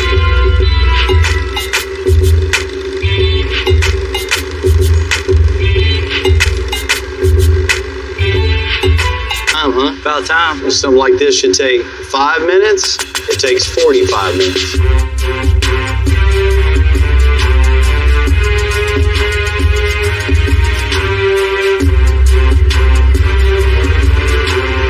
Ricky's on his way to the shop. He's one of my long-term customers, and he's always up in the game on everything he owns. So as you can guess, we get right along. What's up, man? Got a little dirty. What's going on, How man? you doing, man? Good. Ready to do something new, huh? Yeah, we need to change it up. This is the 2006 Kodiak that we cut in half and stretched. When we were done with it, nobody's seen anything like it before. When this truck showed up to shows, everybody's mind was blown. But man, there's a lot of Kodiaks out there. A lot of guys are bringing out a bunch of nice show trucks, man. So I just want to revamp it, you know? Yeah, step it up a little bit. Yeah.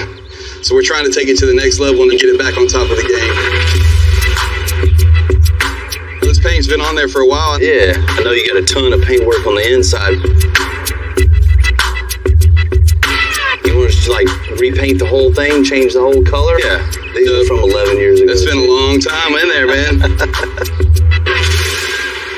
That's gotta go. That was a gift. For the record, Extensive didn't put that disco ball in. We never would have. You know, definitely wheels, tires, man. We got to step that up. The 24s were badass, 11 years ago, even 5 years ago. But man, we at least got to have those 26s on it now. A lot of these side-by-sides at the shows, man, they have everybody in the world with these loud speakers. I guess they're like marine-type speakers. Man, you can't hear this truck. This isn't loud enough. I mean, man, it's loud enough when you're going down the road, but at the show, when you're parked and everybody has their stereo on, you can't hear it. Some speakers put in the bed. Yeah, what do you think? Something down low so you can't see it. Yeah, we don't want it gaudy and still can use the bed, you know what I mean? How you like it. Yeah. Not just loud, but right. That'll keep them boys trying to keep up with us. Yeah, gotta stay ahead. Sounds good, man.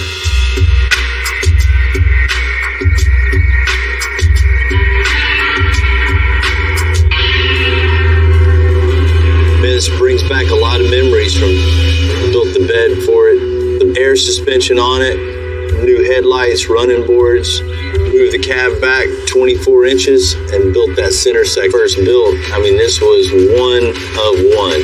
And that's why it's back, just to stay ahead. I mean, that's what we do, stay 10 steps ahead of everybody else.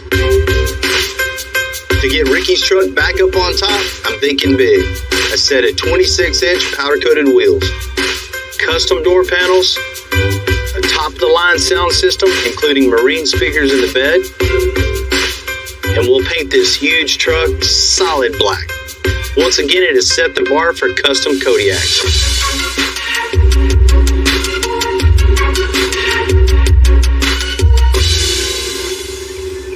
You know, our paint shop is totally overwhelmed. I got to get somebody in here that does a perfect job, and there's not too many people you can just call upon to drop what they're doing, get on a plane, come out and help you out, but that's my boy Zane.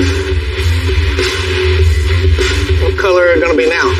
Big, bold, black. It's a whole lot of red to make black. It's gonna be a pain to take care of, but man, it's gonna give it what it needs, I think, to really set it back to the punch in the face. Here you go.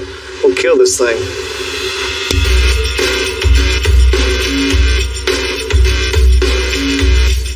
anytime you paint one black, man, you don't want to miss. When we paint them black, man, all that stuff's going to show up. So if anything's not straight or not perfect, you're going to see it as soon as you look at that thing. John and Heath and the boys are going to start blowing some of the interior apart so we can get going on this thing. These doors here on this Kodiak, they've seen their better day. So what we're going to do on this to get rid of all this old stuff and go to new, we're just going to cut the top of the door panel off and rebuild a whole bottom half of this door. Rock and roll. It's time to update them, make them a little bit better, see if we can't one-up ourselves on this one.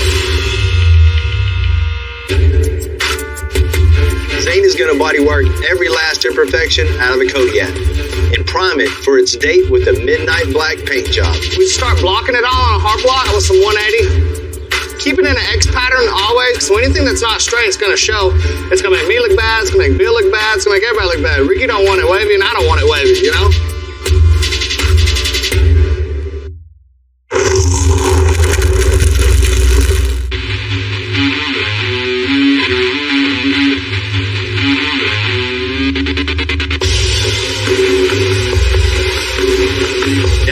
Bodyworks Kodiak Midnight Black.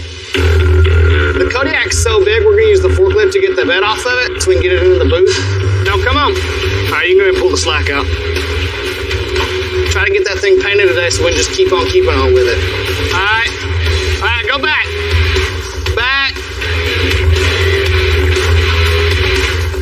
Doing it black too, I like to blow them apart. You know, we're not going to have any nasty tape lines on this thing, so we can really make this thing as nice as possible. The thing about black paint, if it's got any kind of ripple, imperfection, any kind of wave through here, you're going to see that. You know, it's really going to show, you know, how good the bodywork really is out of this shop. As soon as it pulls up, I mean, you're not going to miss it. It's going to look like a big 30-foot long shadow coming through. Pretty menacing truck as it is, but I mean, this is really going to set it apart from the rest of the stuff there. Once we get it all blocked out and buffed after we paint it, we want everything that you see in the reflection of it to look just like it did, you know, if you were looking in a mirror.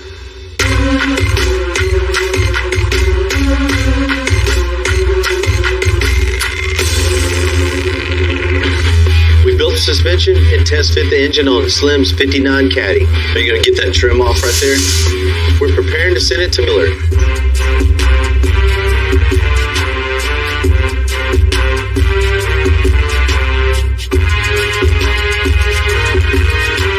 Bill. What's up, bro? How you doing, man? What's happening, man? Come on. Chilling, bro. I got an idea I want to run by you right fast. What you got, man? I just feel like I can't see it being the cleanest 59 in the city with a top. This is Houston, man. It's hot out here. Let's just chop the top, man. Chop the top. Cut the top off. You gotta come topless or you ain't coming down at all. You're gonna lose. Let's make it a roadster. I ain't pulling it out in the rain, so it don't matter. That's custom. That's custom. That's custom. A 59 Caddy Roadster isn't something you see every day. And with all our other custom modifications, there won't be another one like this for sure. What y'all fellas think? How about the rolls, right? No, I'm talking about this. I mean, you really caught us just in time to do something like that. Because if you came an hour later, it would have been too late. I mean, it's meant to be, man. Yeah, Let's do it, man. We got to do a little bit of reinforcing, man, but that will take a second. Before we cut into any car, much less a rusty one, you got to reinforce it with square tubing. That way everything stays straight. To change, you try to be accommodating. But when that client's Slim Thug, you just hand him the saw. You ever cut a top before like this? You can color in the color. Just follow the lines. I can't believe y'all gonna let this man cut this top. Slim always been hands-on stuff. I been telling you all the time, man, you can't do that. But you hard here, you continue to do that. That's why we balance each other out. That's right, you see. I got the crazy ideas. He the one trying to stop him all the time. That's what it is. Y'all ready for it? Here it is. Yes, sir. As I'm chopping the top on this car, I'm realizing that this is really like my passion. Bill, I need a job, man. I need a job. Building your own car, man, just like making a song is priceless, man. the feeling of knowing you created something, it's like having a baby. No. It is special. You know, if this rapping thing doesn't work out, Slim can always come to Extensive and work anytime. Golly, man. That is. Oh, man. No. Hey, good job, man.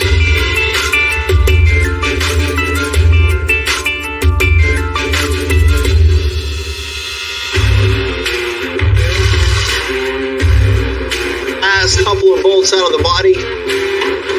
Separate the body from the frame. Get the frame out. Anytime you strip a car down this far, it really makes you nervous of what you're going to find from the past. It's probably been 59 years since this happened. Man, at first glance, it really looks rusty and scaly, but it's more dirt and grease than anything. As far as the body,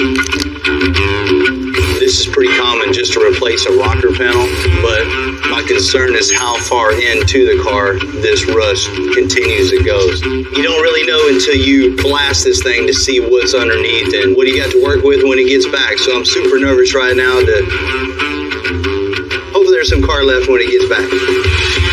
Alright. Damn. We're gonna get the frame out to powder coat. And then we'll put the body on the cart so we can ship it off the blast. Let's get this out.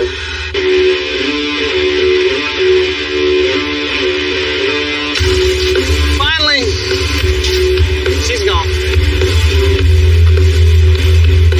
Slim was really lucky to find this 59 Caddy. But you know, Pennsylvania isn't exactly possible to know how bad the damage is until we pick it up for Media Blast. Looks good to me. Media Blast takes off all the paint and filler. Hopefully we'll see a lot of metal, but I have my doubts.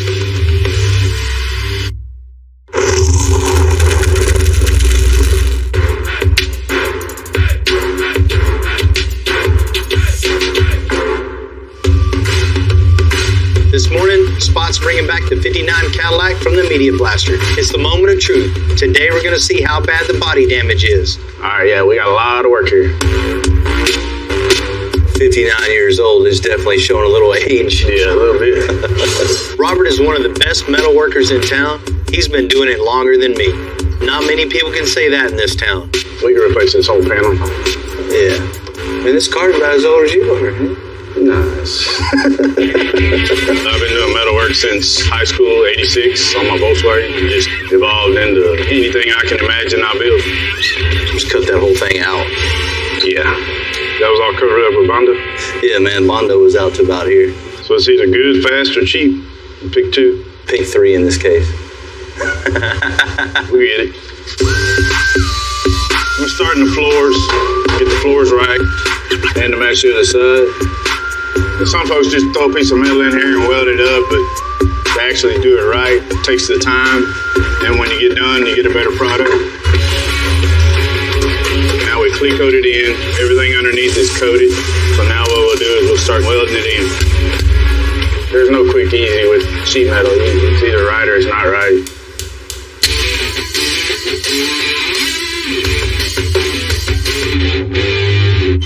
Last but definitely not least, Heath and John are getting rid of that disco ball in Ricky's Kodiak. Hey, check it out, John. You light up my life. Nice. Hey, I like to party. Well, here we go. Bye-bye. Bye-bye, party. Bill didn't want a disco ball, so what we got to do is make something to cover up the hole. Got a piece of panel board that we went ahead and curved to match the radius here. And then we're going to have an insert with the Extensive logo right in the center. It's going to be raised up in some vinyl in the back. All look really cool.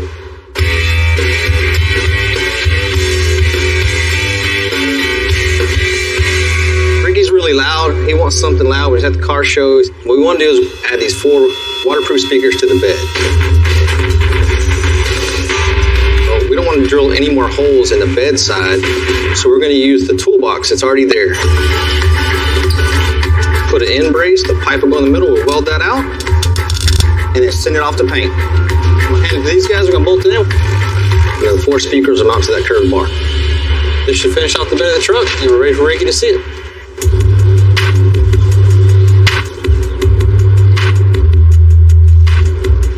Ricky is one of my all-time favorite customers. And today he's coming back to check out his Kodiak.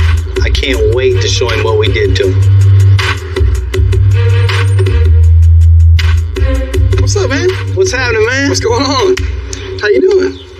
Doing all right? Yes, sir. I'm doing good. Man, I got a couple surprises for you today. Hopefully one of them's my truck. Well, yeah, one of them is. Awesome. Where is it, man? Let's check it out. Oh, that's not the same truck, man.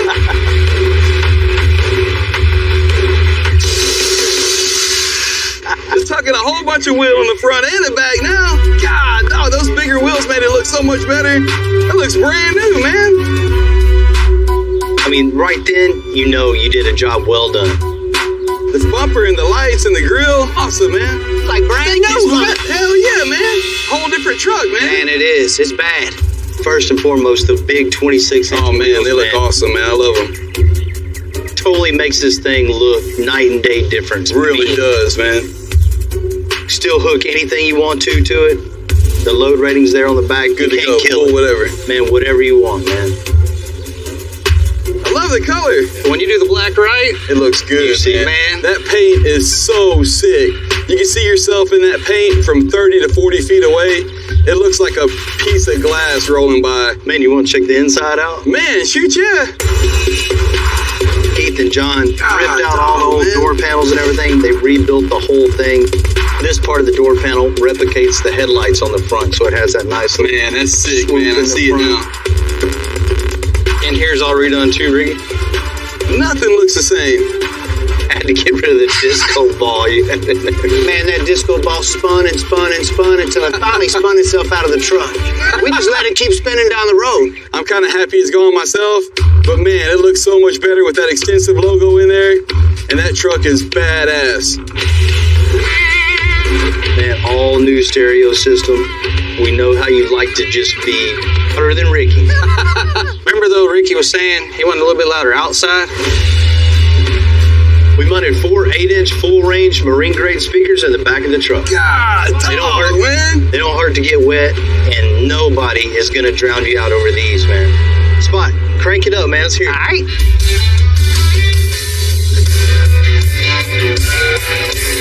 God, dog, man. Ain't nobody gonna have a louder one than that, Rick. I'm glad. Good. Can't hear you. What'd you say? I mean, you can hear this from a mile away. Man, you can put a tarp back here and fill it with water and have a hot tub with your system in it. Sounds good. Yeah.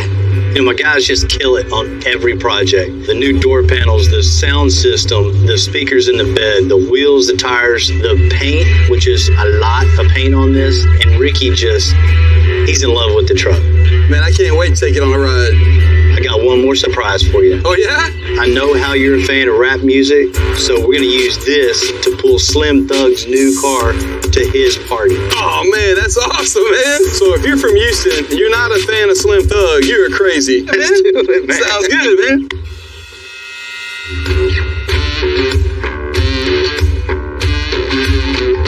Much bodywork left on Slim's 59 Caddy. Robert's done with the floor pans, but he needs to completely replace the damaged side panel. This was filled up with body filler before after this bad wreck, so all this metal has to go. This will all be brand new, just like it was from the beginning.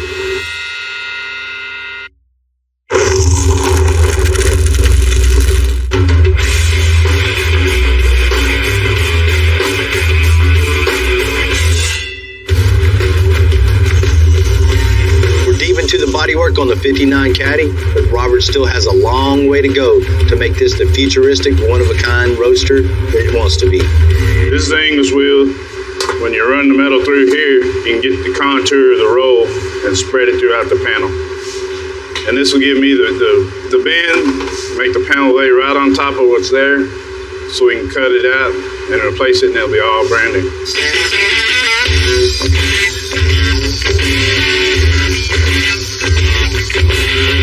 Well, we don't need this anymore.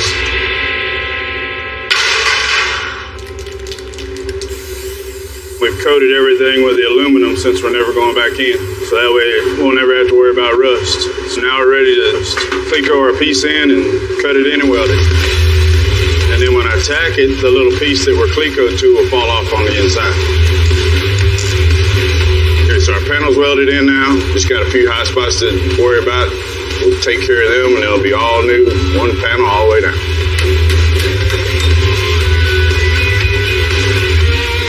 Lay the wire on here. It kind of conforms to the body. It'll tell you where the high spots are, where there's going to be a little filler at. And it looks like we're going to be good right here.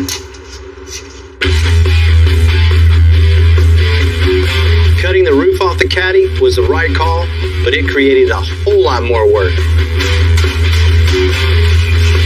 Because there's no windows, Robert has to form some metal to cap the doors to hold it all together. 59 Cadillac now is sunny weather car, can't drive it in the rain. So we had these caps made, fit right in here like this, be welded down smooth, ground, ready for paint.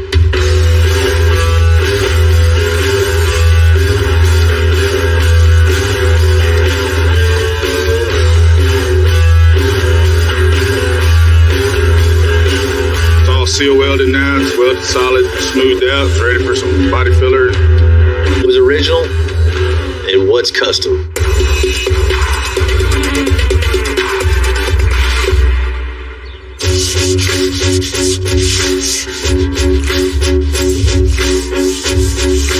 We have put in so many hours into making this car perfect. I've sanded on this car until my fingertips started bleeding. You know, when you spray any other color, you get away with a lot of stuff, but black, it has to be flawless from start to finish all the way through. After weeks and weeks of work on Slim's Caddy, it's finally ready for Charlie to paint it black on black on black. We're gonna do about 12 coats of paint. It's gonna be like he's gonna be rolling up on a huge black diamond. It's gonna shine so bright. His car will stand out next to any black car that's parked next to. Growing up, I was listening to Slim Thug while I painted cars, and now here I am painting his car, you know, so that's a really cool thing right there for me.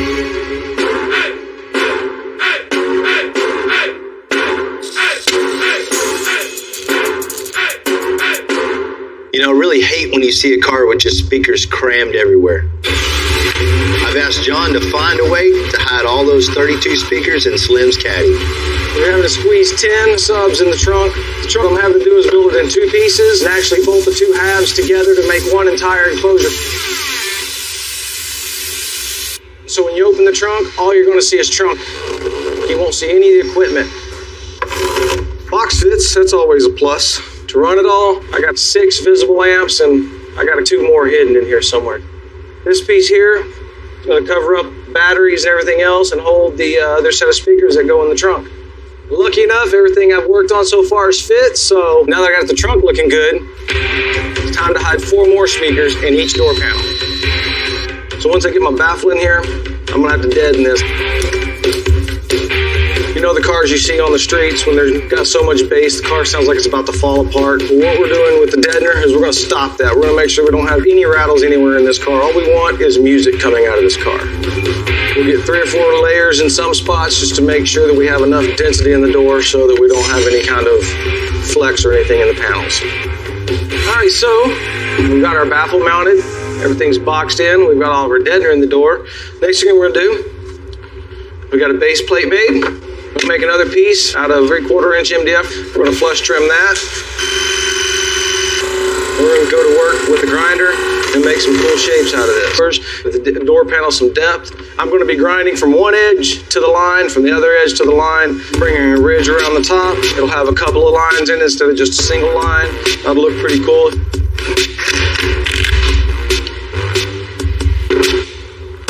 All right, so there's the door panel all done. Speakers will be in this area here. We'll make a grill to cover it. Cover that in black grill cloth so you'll never even know that the speakers are in the door. Wrap this in leather, get it in the car. We'll move on to the next panel.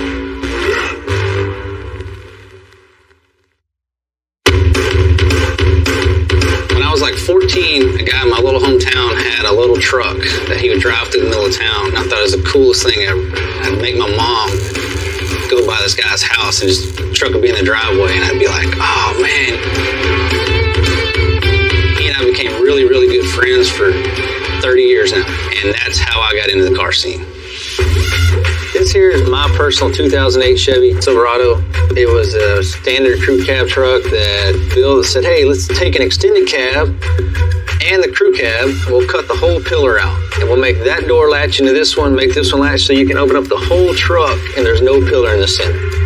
Many of guys have tried to duplicate that, but it's never been pulled off again. You can build anything you want to build. You want to be above and beyond. You want to set the bar kind of where you show up the next show and everybody's like, golly, just like, what do you have?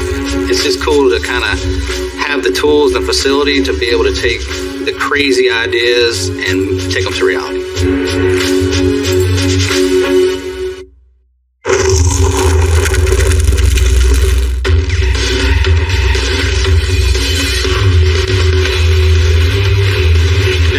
Slim 6.2 LS black to match the rest of his caddy.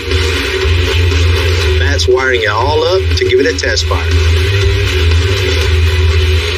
Fire it up. Hell yeah. Clear?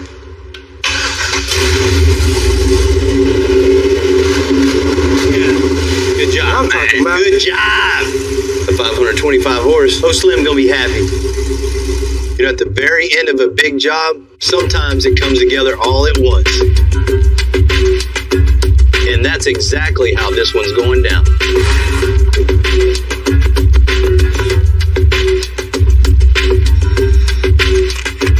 Car jams, everything's hidden, nice clean lines, everything's smooth and sleek. Turned out real nice. Today's the day, man. Oh my God. Slim been driving me crazy about this whole car. I've been wanting a 59 Cadillac, man, since I can remember. Oh man, I can't wait.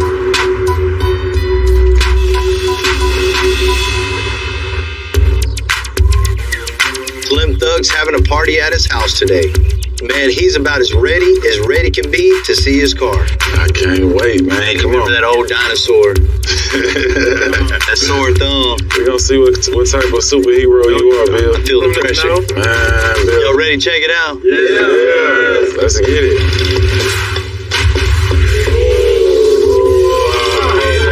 Oh man, look at that. Man, Bill. Sick, bro.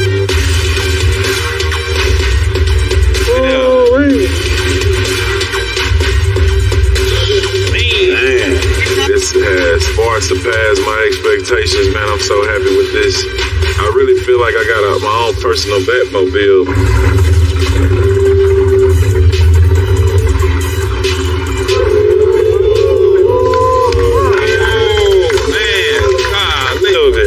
Man, last time you seen it, you was over there cutting the roof off. Right. I told y'all it was a good idea. Now look at it. Man, y'all took this car to a whole new level.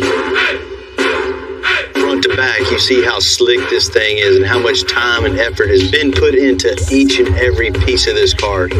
Powder-coated frame, every panel's blown apart. Body work, there's not a lick of rust on that thing. I feel like I'm in a dream right now. The paint, man, it's look like a candy black. When you look at it, you can just see so far into it. It's like a mirror. Black chrome trim. Black on black on black. That's what we asked for. It don't get blacker than this. Right, man. Black chrome came out pretty nice. Real nice. I like it. I was a little nervous because I ain't never see how that was going to look, but it really gave it a new feel. Sick, bro. Sick. Of course, we had to have the air suspension on there, man. Bag them up. You gotta have it low and ride smooth. Low to the flow. Nice. 24-inch wheels. And Slim, I know you wanted them 24s. Had to. Man, them 4s just look good. Black with the black chrome on it. Get a little contrast on the wheel, too. People are gonna see this car and have to step their game up. That's it, man. We built his dream car for him, and that is a good feeling. Wow. Man, 8,032 speakers, all hidden. You don't see anything in here. I can't wait to hear this, bro. I see how the interior match everything. Yeah, man. Front to the back. My interior guys just killed it. It's all handmade. And of course, black leather and suede. Seats are sick. The door panel's all been refashioned to get all that music inside the door. Wow, let me get in here, man. Yeah, man. Oh, it's the seat back. Yes, sir. It's all Bluetooth, man. Just take your phone out, hit it. Oh, yeah. Wow. That's crazy. Real Deal Bill executed to the fullest. Man, didn't he? Big shout out to Real Deal Bill. He the coldest in the game. It sounds like a concert on wheels. I know you want to see the heart of this thing.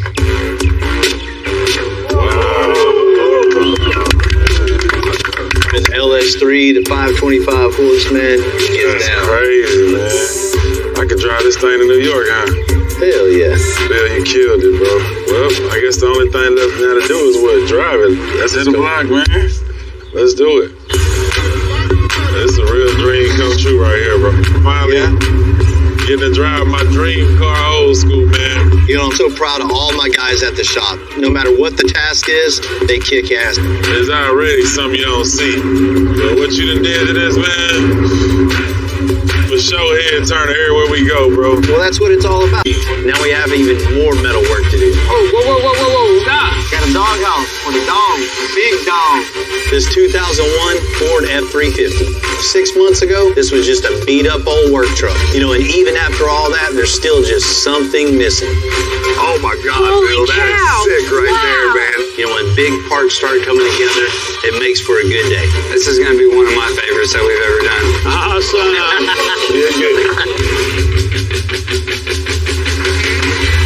I'm Bill Carlton. I built my first truck when I was 16. And ever since, me and my guys have been out here creating with our hands. Building the biggest, lowest, baddest custom trucks and cars in the game. People don't come here for what they need. They come here for what they want. This is Texas Metal. Man, Bill, so glad you came with me to pick up this engine. Well, you know, I'm not going to miss the time to come out and see old John and his cool car collection. And everybody's been talking about. We're months deep in customizing John's F5 Ford COE with tons of custom metalwork. He wants us to swing by his place because he wants to add a new engine. Once again, a super big build is getting even bigger. And, you know, got to check up on the old milk truck, see how it's doing. Absolutely. Hey, Bill. Spot, how y'all doing? Good. How you doing? I'm doing wonderful. You working? Yeah, I did rub it on this rascal a little bit. You doing all right? Heck yeah. How you doing? Good, man. How are you? Doing fine. Man, this thing's still looking good. Put some miles on it. Having a good time. Running good? It's still running great. I tell you, I enjoy the heck out of it. We built a milk truck from ground up for Big John last year. Tons of custom metalwork, full interior, and a big old diesel engine. You know, seeing the milk truck again, that just reaffirms that we really got to keep the bar high on this one. Yeah, keep pushing the bar to build an even better vehicle than we built before. Absolutely. It's absolutely still my favorite build that's ever come out of the shop. But amongst all these other cars, what a collection. You hadn't seen them all. There's still other garages. No kidding. You know, I've known John for a long time. Since I was a kid, we're a lot alike. Always looking to make his builds bigger and better. Always. We planned on keeping the existing engine on the COE, but in this game, the only thing you can count on is things are definitely going to change. Well, you know how I like diesels. I like this Ford diesel in this one. Yeah. Let's do something different. Let's put a Cummins in the next one. Man, I like that. I love, you know, that's part of it. Just that diesel sound, that smell, man, that'll make it. I think so. Putting the diesel in the COE, it's the only way to go. They're bigger trucks. They need a diesel. This is what I want you putting as COE, is a Cummins 4BT 12 valve, 3.9 liter with a 4-speed automatic tranny on it. John, I think it's a great idea. You know, having the diesel in the COE is definitely the right way to go. Even being a 4-cylinder, this thing can still make some good power. It'll make that COE run good. The Cummins 4BT is a turbocharged 3.9 liter. It's a small version of the super popular 12 valve. You know, it still packs a ton of power, but size-wise, it's a way better fit for the COE. This is probably going to be your new favorite. Nah, this is my favorite. I don't know. Well, then it's going to be a tough decision. I'll have two favorites. You ready to load this up? Let's load this rascal up. Let me get the truck. Yeah, go back it in. I'll get the forklift. Work on the COE. And it's even going to take more work to make this diesel engine fit. Clear over there? This way? Cool. The truth is, if it were my truck, I definitely want the same thing.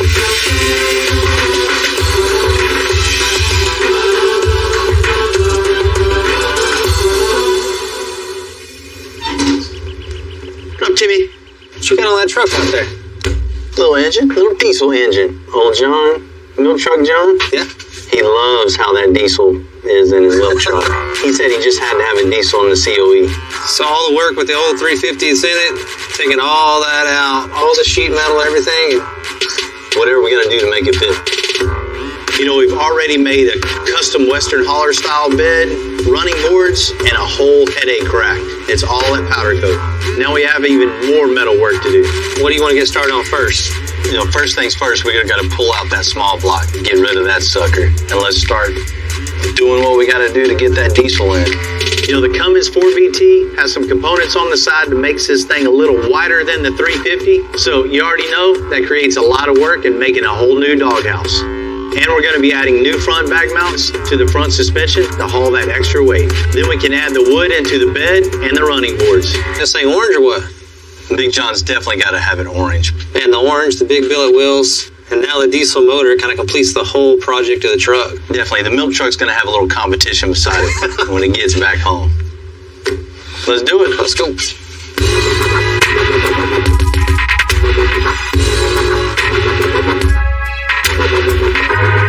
Alrighty, buddy. Pull that hood off. Alright. To make room for the new Cummins engine, Ryan and John are going to start by taking out the old small block 350.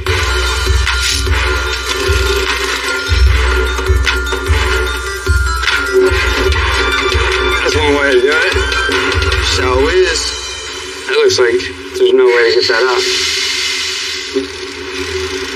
This cross mover right here is going to really hang us up on getting the bottom of this thing out. I've seen that coming. Sucks. I had a feeling this was going to happen, but it was worth a shot. You know, we were hoping we'll just remove the front end and we're able to get the engine out the front of the truck. But clearly that's not going to happen because we got a front cross member here and we don't want to cut that out. So, more work. To pull the engine out, we got to make room. So we're going to take the radiator off and the motor mounts. You ready? Yeah. I'm hung up on something. This wire right here, hold on. I got it. Hold on. Temperature sensor wire. All right. Nice. That'll make life a little easier, huh? A little bit. Hey, stop. I need the chain to be as short as possible, though. I understand that. You're hitting the distributor cap. You're about to knock it off. When you're building custom cars and trucks, it seems like they never end. We're always constantly changing and evolving and coming up with bigger, badder stuff. And this is no different. Right there? Come down here. All right. Pull the motor your way here. See what we got. All right. Go ahead.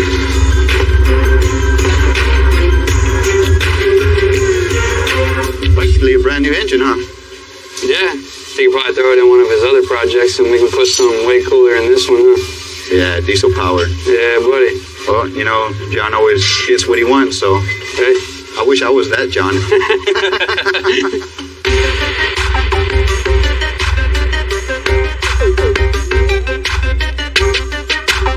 And the running boards. So I asked Lewis to help me pick the right wood to accent that orange paint. What's up, man? How you doing, man? This is the color we got. Lamborghini orange for that COE. You know, the wood's going to be pretty prominent on the bed of this thing and down in the running board. So it's really going to stand out. But I want something, you know, with a nice grain to it. What is this? So that one's alder right there. That's a really white wood, so we could add a stain to that. This one's oak. We have walnut here. This is cherry. We have mahogany, and this one's lacewood. Man, I like that. We can add a little bit of solvent to it. You know, you can kind of see the natural appearance and the figure of that grain. And our mahogany, and then our walnut. Man, I think these two. Yeah, man. You know, I love the grain in this thing. I think majority lacewood with little separation of mahogany. Yeah, man. That would be nice. Yeah, it would. Yeah, and this lacewood, when it's in the sun, it's just going to pop at you. All of the grain running like that, that sun's going to hit it. It's going to be beautiful. Cool. All right, man. Let's do that. Yeah, absolutely. All right, so we got the engine compartment cleared out, and now it's time to fit the Cummins. Typical. is everything else around her being a little bit wider and obviously a lot bigger than that little 350 that was in here. So what I'm gonna do is keep as much of the firewall as I can because height isn't an issue, it's just width. So I'll just cut all the way back and hopefully I'll be able to save this chunk and just move it over an inch. Also gonna trim the frame rails to make a little bit of room and then plate it, boxing it in. That way when I do get this motor in here, I can go ahead and build my motor mounts as well without having to pull it back out again. Everything's done, frames boxed in, motor mount plates are made and ready for the motor to come in. We go grab John and stab this thing in here.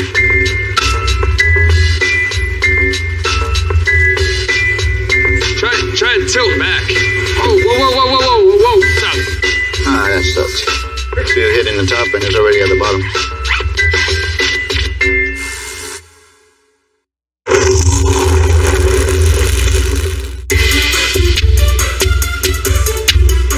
You know, when you own a custom shop as long as I have, you get a lot of experience fitting things in vehicles where they're not supposed to be, like the Cummins and the 1950 Ford COE. On this side, the injector pump is hitting the body. For our second attempt on the COE, we raised the body off the frame about a foot to get that engine in there. It's about right. Back down, we can start getting this motor mounted to the frame. Whenever you need help, holla at me. Oh, we will. Come on.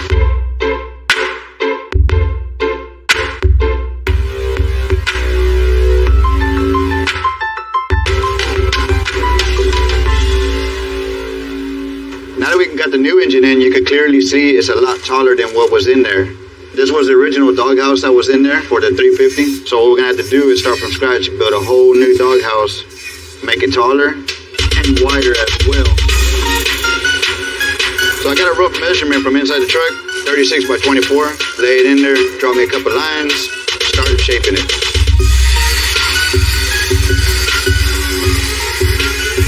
Just toss it in the truck. What we're gonna do here to get us some reference lines where I gotta bend this. This mark is the edge of the exhaust. These two marks are the valve cover, and this one is the edge of the fuel filter. Now we'll take this over to the machine and get braking.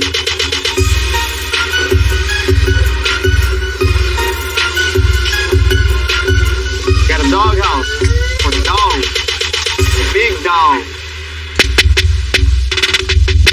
Looks like this is gonna fit pretty good. Make a little adjustment cuts here and there. Make this as close as possible to the engine to give us as much cabin room as possible. But the engine does produce heat, so we can't get too close because then this will get hot. As you can see, this is a lot smaller than what we're working with, so we're just gonna go ahead and cut that off and just make it all new.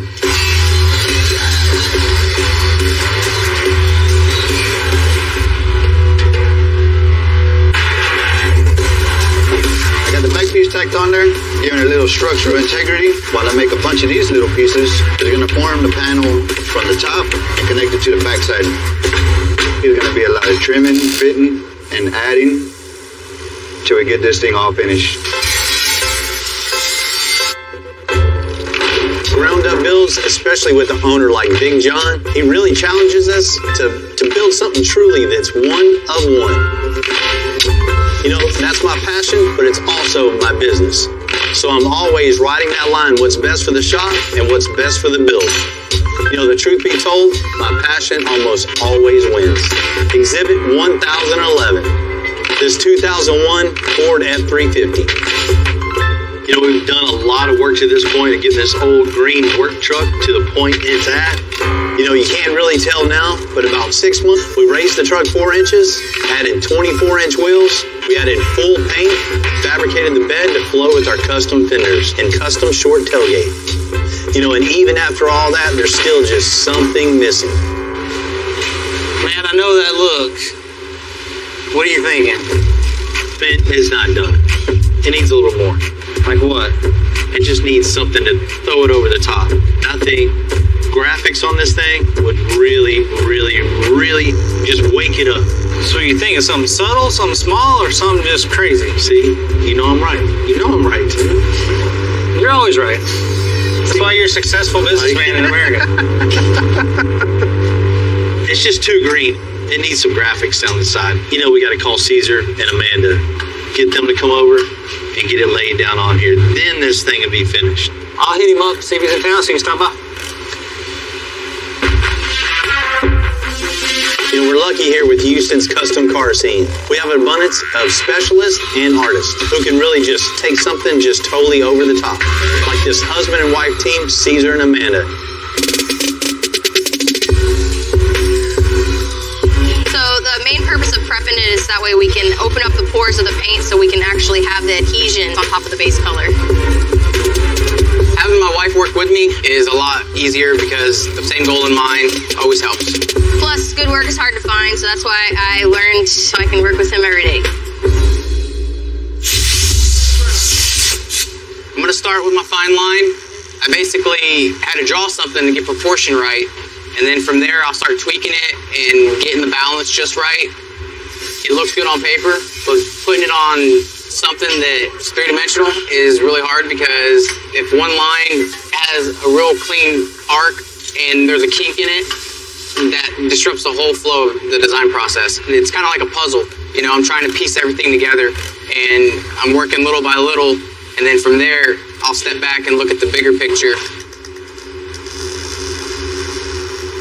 Now that these graphics are done on the side of the truck, we're gonna pounce it to the other side.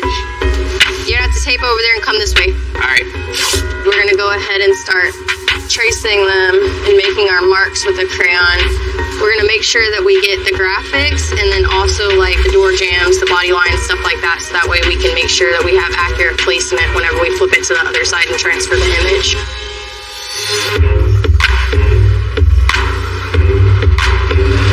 More of like an olive avocado green. So we are going to be trying to mix something that's kind of close to that. I can kind of manipulate the tones to get it where we want it. I like where the green's at, but it needs a little bit more of a bump. So we got some interstellar pearls. We're gonna add to it. Caesar, we're good. That's what I want. And the sun is gonna make the pearl pop out and give it that dancing shimmer effect. All right, so what we're gonna do is, we got it all masked up, so I'm gonna start laying my base coat down. With pearls, there is a technique to spraying. You wanna get nice, even coats, no blotchiness. So you wanna be a little higher with your pressure and a little more sporadic. That way you can get your pigments to lay on real well. I just finished doing my second coat. What I'm gonna do is wait for this to flash. I'll come back after it's cured and spray some more coats.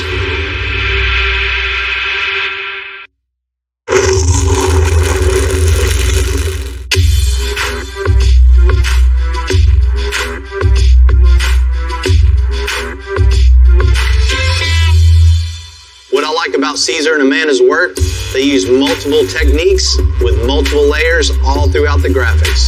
The details they're gonna add to this F-350 are just gonna look like they're popping out all that green. I'm just trying, that way the balance is there, kind of coming from both angles. It kind of makes it look like the colors are cutting into each other. I'll start with the base. I'll come along the edges, get a nice smooth blend. And basically each step builds on top of it. I'll clean the gun, I'll load it up with the candy. You'll slowly start seeing the transitions of the pearls and the candies kind of mixed together. And with custom painting, you never know what's gonna happen. You never know how your layout's gonna turn out, and you kind of base off a feeling, and you just wanna have the right look. It takes a lot of practice and a lot of sacrifice. Sometimes you gotta break a few eggs before you get it right.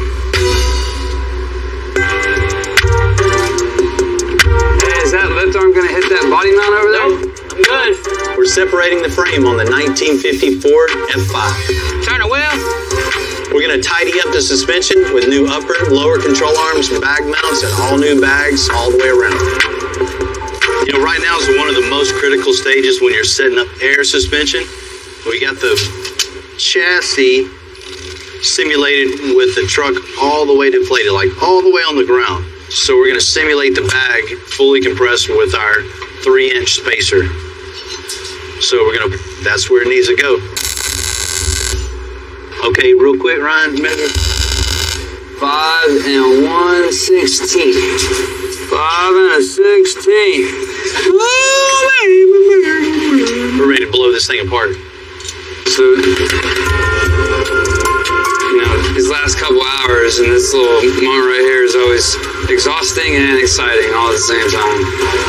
Once we get this thing done and powder coated and you start seeing it all come together, man, just this in itself is going to be a showstopper, you know, and then adding the cab and the bed and wheels and all that, man, this is going to be one of my favorites that we've ever done, for sure.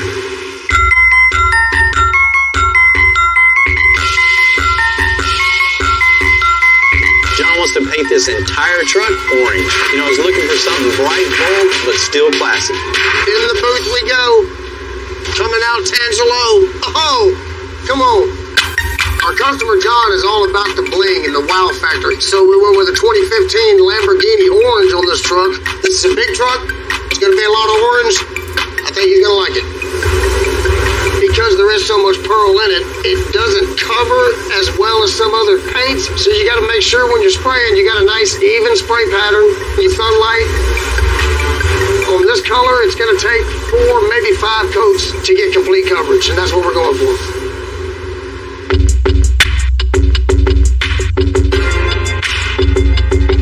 You know, I like to powder coat our suspensions and frames. You know, it not only lasts longer, more durable, but it makes it look a whole lot better. You know, with the chassis back from powder coat, ask Little One to assemble the rolling chassis. Then we'll install the engine and marry it to the flatbed and the cab. Yeah, that's right, his name's Little One. Don't ask me why, but he's a good mechanic and fabricator. We get the motor in here, get the wiring done, and we go ahead and get all the brake lines. That way we don't have to struggle when the cab is on there and everything's fit perfectly. And it's the first time I see the powder coat compared to the cab. It goes really good. Come on, Jesse. Go forward. Line display right here. All right, go down. Slowly. All right, let's get the other side. Go up. Down? Yeah. Right there, you got it right there. All right, Jesse. Your forklift services are no longer needed. Thanks, buddy. It's always cool to take the extra effort just to do the rolling chassis. You know, John wanted to keep basically the stock chassis, but he wanted to modify it to fit the truck. Powder coated, broken apart, and you look up underneath there, and everything's finished 100%. Bring it down. Been a long time coming. We're getting the cab down on the chassis. Finally, you know, we started working on this. It was kind of cold outside, got hot, real hot. We worked all the way through summer, starting to get cold again. You know, you can tell this is a long project. Measure the distance in between there. Center hole, center hole. Yeah, 23 3/4. I'm an instant gratification guy, so I'm feeling pretty gratified right now. You know, when big parts start coming together, it makes for a good day. Looking good? Yeah, a little bit. That's about right where it's going to be. Hell yeah. Man, that's what I like to see.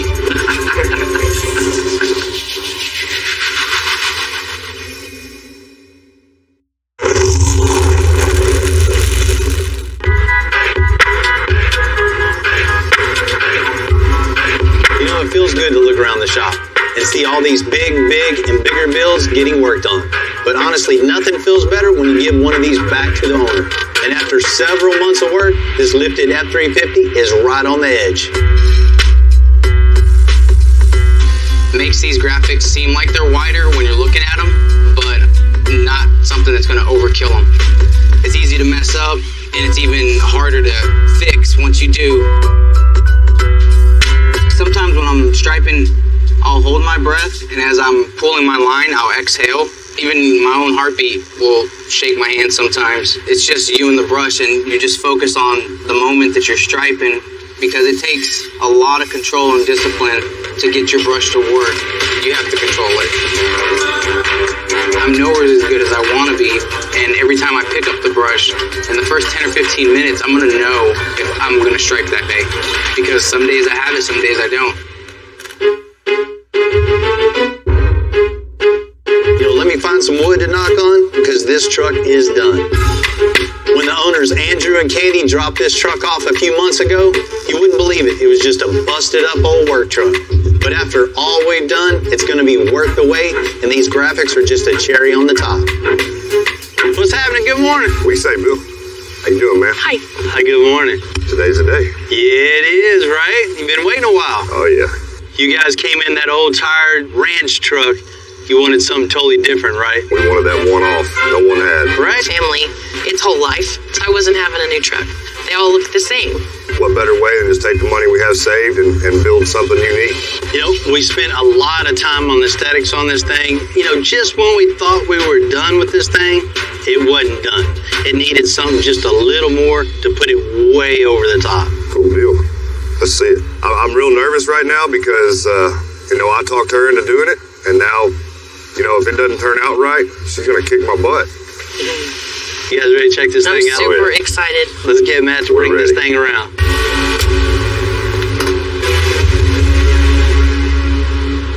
Oh my gosh. Oh my God, Bill, that is sick right there, man. That is awesome. Oh, I think I'm gonna cry. That's crazy. I'm shaking. You get it right there. Looks good, huh? Oh yeah, not even the same truck. Close to what we expected, right? Nope, not even close. This is nice, Bill. I mean, so you're liking it? Oh yeah, we're loving it. Loving it.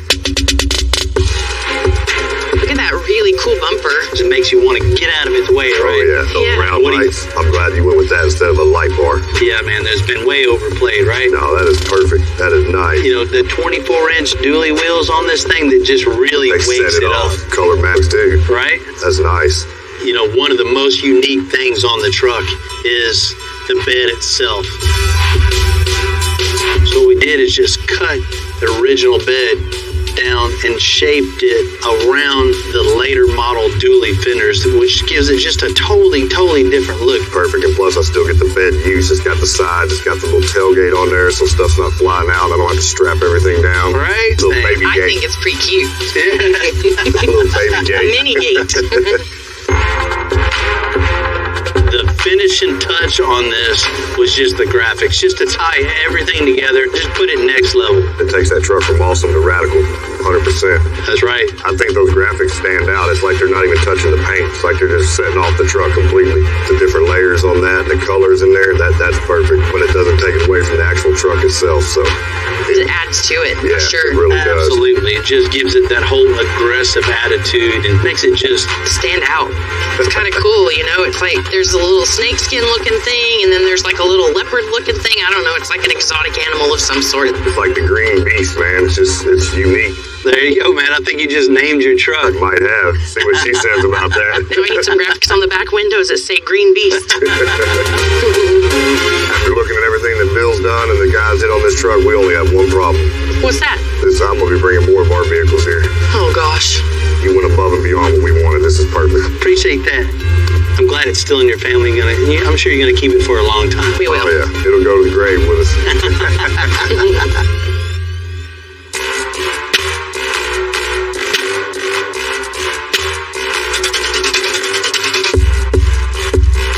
Watch the back of the cab. You know, it's always good to see one leave, but two is always better. And the 1950 Ford COE is getting real close to being finished. John's out there putting a lot of strips of wood together to fill that bed and the running boards. So I've got all the raw lumber planed down to the proper thickness. So what we can do now is I'm going to take the jig that they built the bed off of, mark it out so I know what parts of it I'm going to be using. I'm going to go ahead and cut these boards down to length so I have smaller pieces to deal with, and it'll be a lot easier to manage when it's time to glue and clamp these up. Next thing we want to do is do a layout for our biscuit joinery.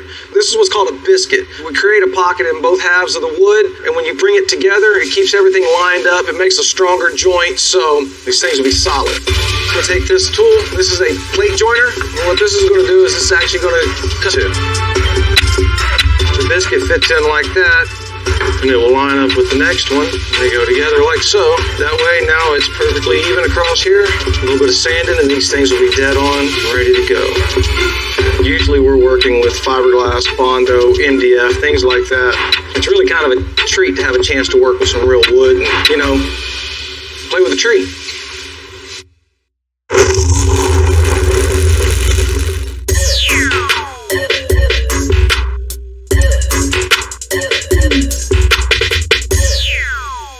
Everything we do here, it's about going the extra mile. So when Big John wanted a Cummins diesel on his COE, you know, I gave a call to some Cummins specialists who come from a tiny little town, hour and a half north of here, called Nacogdoches.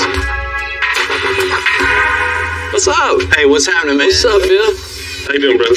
Man, real good. Appreciate you guys coming down. Absolutely. No problem, man. What'd you think about this, man? This is awesome. It's like beauty, man. I doubt there's very many 52 Fords running around with a 4BT in. Right. Dude, I can't wait to hear this thing run, man. Get a hold of that pump, turn it up, make her blow some coal. Do what you do, man. Let's get this thing running. Let's get her done. All right, man. Appreciate it. Yes, sir. Stock, this engine's about 120 horsepower. We're going to have John's pushing about 3 liters, pump work, turbo. It should give us about 600 foot-pounds of torque, which is plenty for moving this big old truck. That's a bad little engine. Yes, it is. Big bang for your buck. All right, now that we got the front cover off, I think we're ready to go ahead and clean everything up, make sure there's no debris or anything inside of it that could potentially cause a malfunction or failure, and then put our new billet front cover on. So the advantage of this front cover versus the old style one is that they actually were prone to leaking a lot. They were a really thin piece of metal, and these engines heat up and cool down so much that they actually start to warp and breaks the seal on the gasket. So the advantage of this, it's a lot thicker, a lot stronger. It helps create a better seal over time, and we won't have oil going everywhere either. These 4-cylinder Cummins, these 4BTs, they run great fuel mileage, and they can move a big vehicle for the size of them, Yeah, there's a lot of companies use them that do a lot of deliveries. Yeah. And they're running 24/7. 24/7. Putting 400, 500,000 miles on these things, and they just keep on running. Okay, so we're taking these single valve covers off. We're going to put one solid piece of billet aluminum on here. They tend not to leak as much. Instead of a gasket that kind of overlaps these, we got O-rings on each one that's cut into the billet piece. Looks a lot better than what we have here. So what we're putting on here is a harmonic balancer. Typically 4BTs didn't come with them because they were in industrial use. They didn't really care about vibration in the engine or anything like that. Seeing as this is going in a truck now, this helps dampening all the vibrations coming from the crank and just really smooths out the engine idle and gives you a nice ride.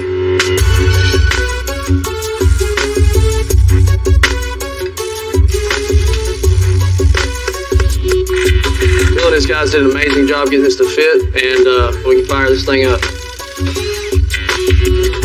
Ready to start it? Yeah, I got the launch crack ready to bleed it out. Let's do it. Hit it.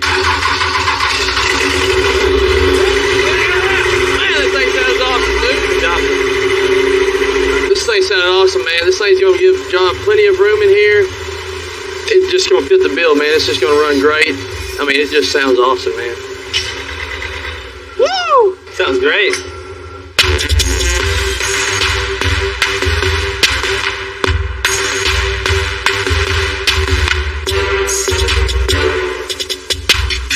John's been putting in hours and hours of making the wood to put in the running boards and the flatbed.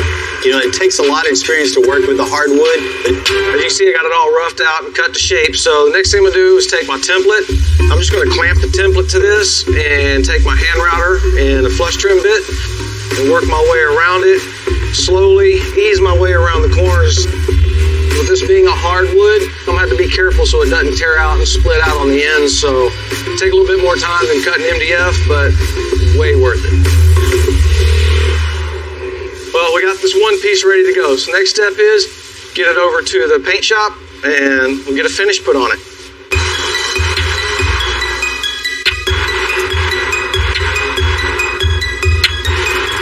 Man, that sure does look good. Awesome. Man, I can't wait to see them in the truck. It's gonna be beautiful, man. Beautiful. So we're gonna get the wood ready to stain.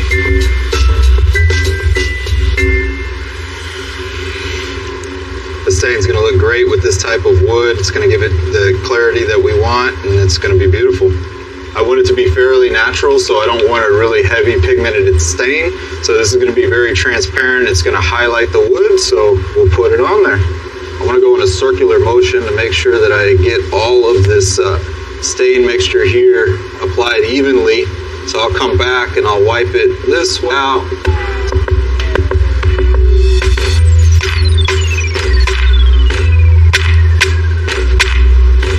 Got the clear in the gun, and we're going to get to spraying.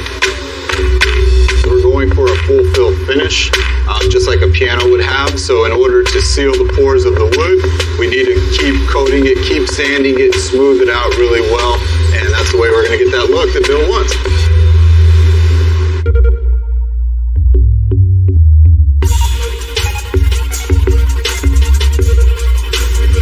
builds like this, I like to have the design flow from the inside out. So the wood on the bed is going to flow all the way into the interior.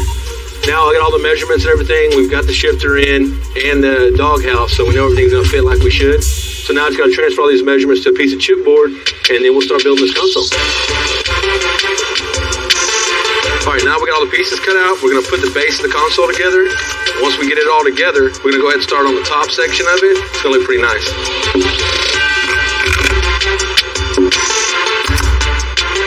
I'm loving it so far. I think it's going to be just like what was envisioned. You know, we're going to have two googly eyes here, two more googly eyes here, shifter right there, compartment with plenty of storage, plenty of room.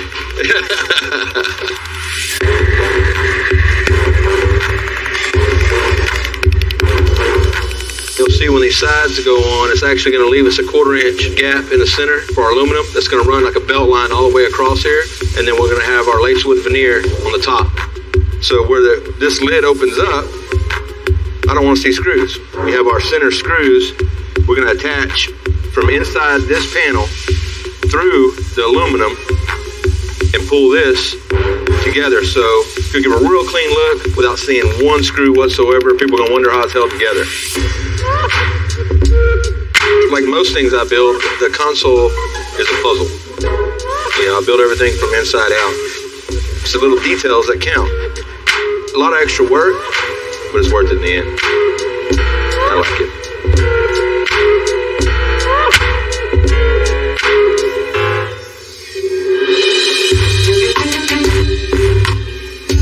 Now that all the pieces of the COE puzzle are built, we got to complete the picture. That's installing the doors, adding the stereo, final electrical, and of course installing the beautiful hardwood and the running boards in the bed. There has been a ton of work. I know I say that a lot of work in this thing.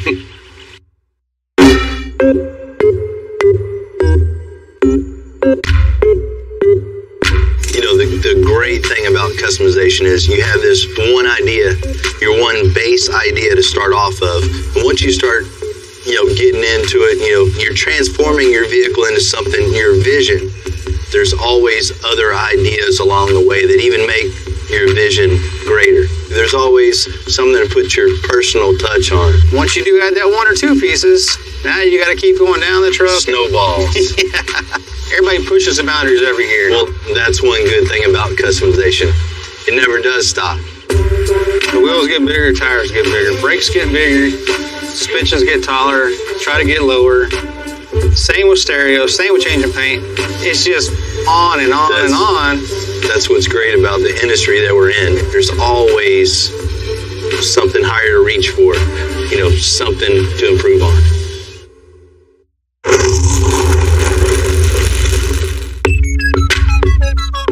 You know, the Ford COE has just been a huge build. You know, everybody at the shop has been pushing one another to create Big John something he can be proud of for years to come. I've waited a long time for decided to get this COE back. How you doing? Hey, man, good. Good to Glad see you. you got out here. Man, I always like coming out here and hanging out with you. Well, I always loved having you. I invited my grandkids out here so they could see this because they all love the milk truck, but the bar was high on that. That's right. I know, you know, you won't accept nothing less than that for sure. I hope you exceeded that bar on this one. Absolutely. Been a long time coming. I know you're ready. You guys ready? You're ready. Let's check this thing out. Come on, John. Awesome. You did good. Look at that rascal. What you think? Yeah. I like it. Look at the blade. You hit the paint perfect. Compared to what it was. The sun hitting this Lamborghini orange, this thing looks amazing. Hey, Don. Hey, John. You had a hand in this one, doing this one? Yes, sir. You did the milk truck? Mm-hmm. Fantastic. You did an awesome job. Thank you, sir. Tell me everything about it. What all y'all do? Now I gotta tell you what we started with on this one, right? We had a nasty truck. You know, nothing lined up on this. There was rust everywhere. Months and months of metal work, just making everything fit right. We dropped the frame out of this thing, redid the suspension, powder coated it just by making a Western Hauler style bed. It just really fits this style of the truck. Great. You know, that's type of wood is this? That's a lace wood with mahogany inserts, and also brought it down into the running boards just to bring some color in that, contrast, and just be something that nobody's ever seen before. I mean, the lines are beautiful. The wood cut is perfect. You come up with the extraordinary every time. I appreciate it. Of course, he threw us a curveball on this thing. We changed with the diesel motor. Yeah, we had this thing almost all buttoned up as far as engine wise, and then with this nice curveball. Oh, well, I knew y'all could handle it. Let's check this out. Let's go check it out. Whoa, that looks fantastic. Great. How the little 4VT looks right at home in this thing, right? Isn't that really good? Well, I'm glad you made that call because this thing needed a diesel. When y'all picked it up, it didn't look like that. No, you definitely wouldn't want to pop the hood the way it was before, right? You see the intercooler tubes go up in there. Just, man, it makes this thing really stand out.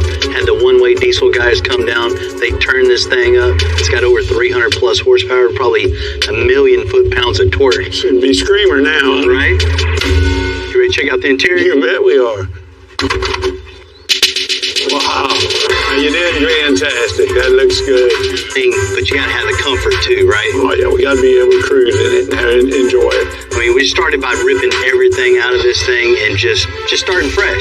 Welded up all the holes in the dash and just woke this thing up. You know, brought that orange color inside. I like the wood here, but you brought it in here. Right? That is beautiful. All just had to tie it all together. And the console too.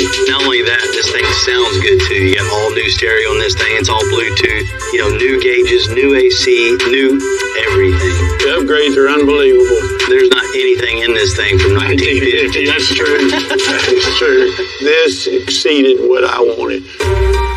The orange, all the bling, the wood, that rollback roof, all of it's fantastic. I'm looking really forward to taking this truck out.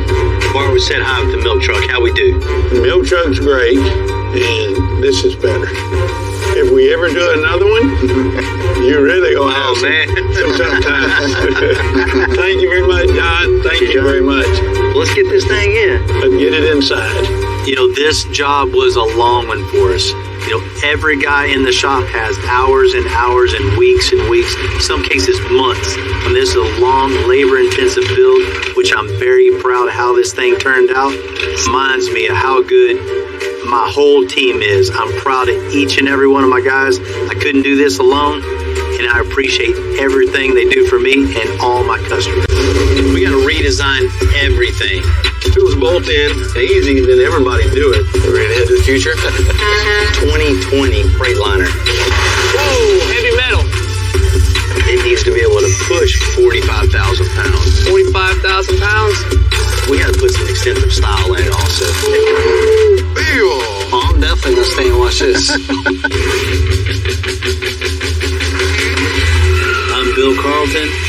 I built my first truck when I was 16. And ever since, me and my guys have been out here creating with our hands. Building the biggest, lowest, baddest custom trucks and cars in the game. People don't come here for what they need. They come here for what they want.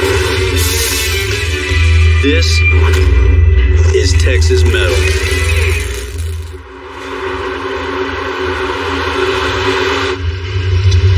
See the school right up here on the left? I went there the first year it opened. I was in 8th grade there. This old record's been with me a long time. You know, it's a tool for the shop.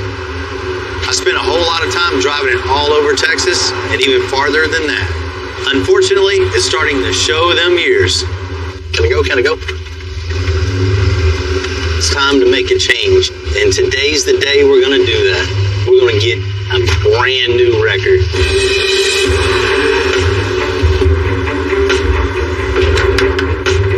My old friends at RPM build customized records. They told me the new record is ready for pickup.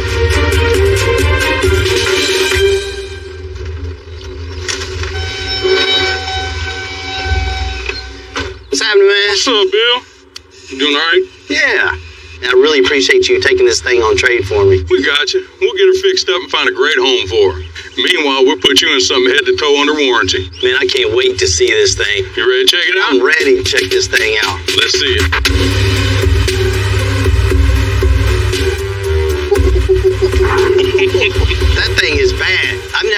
seen one of these on the road. First one we built, and you got it. That is cool. I wanted something bigger and meaner. And this brand new 2019 Chevy 5500 has way more bells and better. I can't wait to load something up on this thing. Yeah. So we got you the 21-foot bed, stationary pylon. That stationary pylon so it doesn't move, because we never know what you're going to be doing with it. The new frame that they gave on this 4-door is real low to the ground, so you won't have to throw a lot of boards to get your low-profile cars up there. You know I like it low. Oh, yeah. No, that's right. Brian, that's what I've been needing, man. Something really reliable, and it looks really cool, and I really appreciate that. Problem, Bill. And, man, you take this one, I'm going to take that one. Thank you. I can't wait. It's like Christmas. Like I'm 10 years old again and Santa just came. I'm always looking for ways we can up our game. And this little upgrade is going to make a big difference.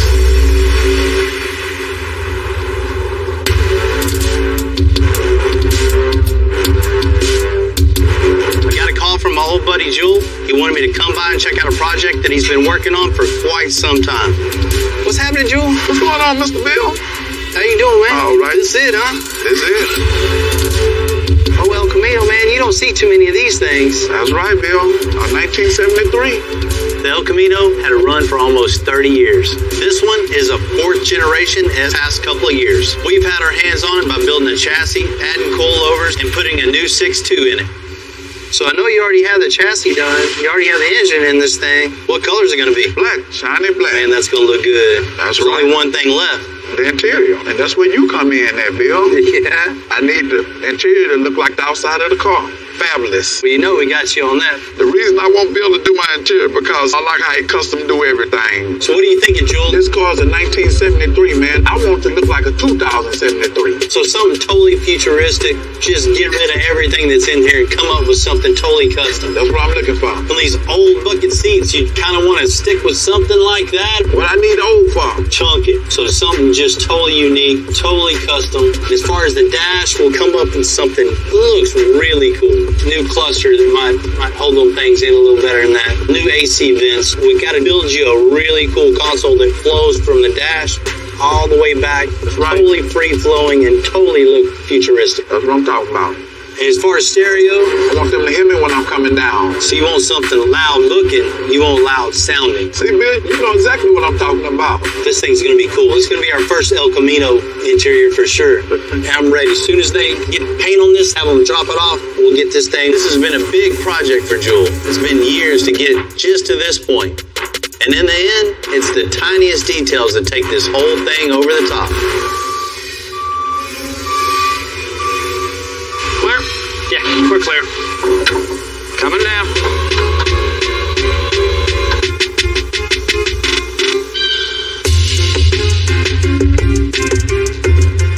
You know, El Camino is kind of the oddball.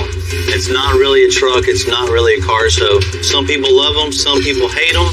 And Jewel loves them.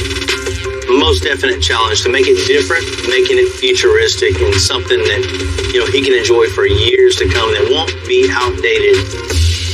I'll know this thing is right when people walk up to this.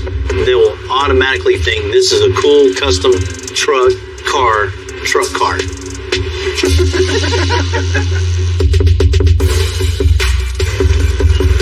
Man, I kind of like these El Caminos, man. They're cool, dude. Man, I'm not a fan of them. I mean, come on, make up your mind. Do you want a car or do you want a truck? Pick something. That's what I'm saying, though. You can take it to church, look cool, and then still put your goats in the back. Oh, Buffman. Oh, here he is. Well, you guys know what we need. A lot, yep. This thing can be cool. You know, you want something relevant and futuristic that can stand the test of time. What do you mean futuristic? This thing is a 1973, and he says he wants a 2073 interior. All right. He don't want the same old seats, the same old console, and the same old dash that everybody else has. So we're going to hand make a brand new dash and a console. Instead of gauges, we did kind of like a Tesla. You know, it has a big touch screen in the middle. We can have all your functions for your media at the bottom and then the gauges on the top part of it. Cool. It just sets this thing apart from everything else. So we got to redesign everything. Headliner, carpet, seats. What do you mean seats? These seats are futuristic. Check this out. It doesn't get any more futuristic than this. No matter how many tacos you eat, you can always get in. And not only just something that looks good, we want this thing to sound good. I mean, behind the seats, plenty of room back there. Have room for whatever you can dream up if there's room. I know you guys won't disappoint, man. Never. You ready to head to the future? 2073. Let's get it.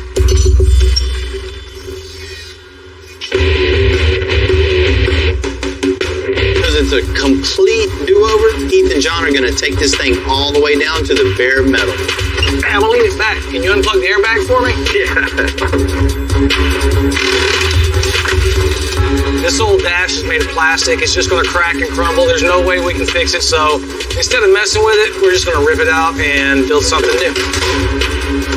So where we're going, we don't need no dash. Because we're making a new dash from scratch, it means a lot of work. But it also means we can do whatever the customer wants. And as hot as it gets down here in Houston, he wants it cold. Real cold. Super cold. Normally, when you do an AC system in an old hot rod like this, you would have a flexible ductwork that's squished in certain areas so it slows it down. We're going to go directly to the evaporator, so it'll have a nice amount of air coming out of there.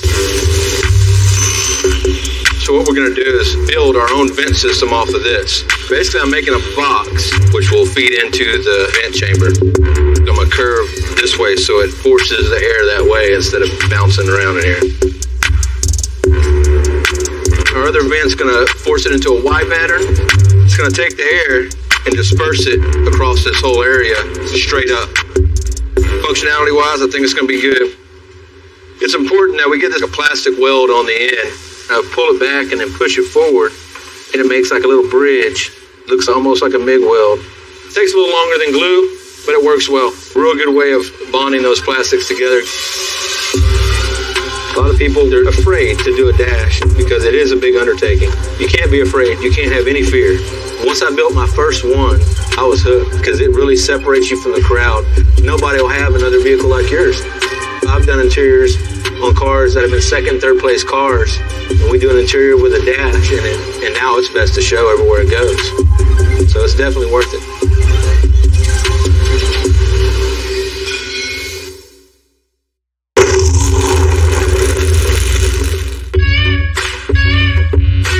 When a customer comes to us with his dream project like this 73 El Camino, it's on us to create something that's way over what he's expecting. That's why Heath is making the dash completely by hand. Now what we're going to do is start designing the dash around our temporary vent. So I'm going to build the sides first. This shape right here determines the whole shape of this lower dash. Being that the air vent has got a different arc in the lower portion of the dash, these ribs are different all the way down. As they go and move along the dash, each one of these fits like I want to. It's a little bit extra effort, but it's worth it in the end. We have a structure now. I'm going to go ahead and skin the whole thing with 1/8 inch PVC so it's smooth with as little body work as possible. And then I'll go from there and form the rest of it with a little bit of heat, a little bit of pressure. Got to clip it around that metal on the bottom, line it up with the vent. That's cool. Now I just got to finish everything else. You're halfway done and 3/4 of the way unfinished. There you go.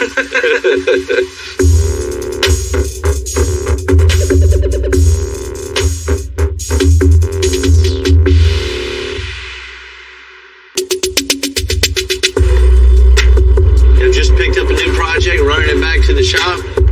You know, we've done a lot of different builds over the years. Each one has their own little challenges. Any job, when you're building something totally custom, you're doing it for a purpose. This job is no different. The sheer scale of this one is what sets it apart. What is this? This thing is a 2020 Freightliner. 37,500 pounds empty. Damn. Right back over.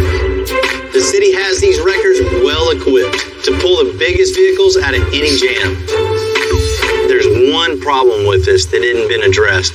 It needs to be able to push 45,000, 50,000 pounds, off the road. That's not gonna do it. Definitely not gonna do it. So we need to make a push bumper for the front, and not just regular old heavy-duty bumper with some rubber pads. We gotta put some extensive style in it also. It's gotta be a custom bumper to be able to handle all that weight. And this big, massive wrecker can do anything, but once we address the front end and it can push, it'll be able to do everything. Correct. I'll get the gate.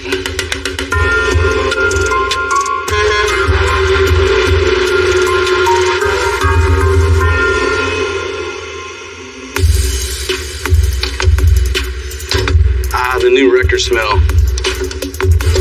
Man, just looking at this truck, you can just see the strength in it. Every part and piece is overbuilt. And we have to take that over the top thinking and really add a lot of strength to the front of this truck.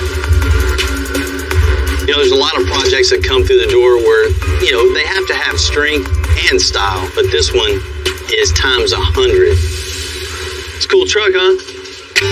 What we're doing is building a new super strong front bumper that'll be able to push 45,000 pounds. 45,000 pounds? That definitely not gonna do it. That just fold up like a can. Before we get this thing all stripped apart, let's get some chipboard and really get a visual of how I want the bumper to look. It's supposed to be 24 inches, but you know, that corner right there, if the front wheel goes in a hole, this thing's just gonna dig right in. So the best thing to do is slope it up a little bit, you know, keep it from dragging on a curve and make it look a lot cooler too. Yeah. Man, you ready to get that plasma fired up? Hell yeah. So with this bumper having to push 45,000 pounds, we're gonna have to go with the thickest metal we can. 1/2-inch steel plate on your fingers. Whoa, heavy metal. Cutting a 1/2-inch plate definitely isn't a quick process. With the plate being thicker, the plasma has to penetrate a lot more metal, and it has to move slower so that when it does penetrate, it doesn't give us an angled cut. So I have to slow down the whole process so we can get that perfect straight cut.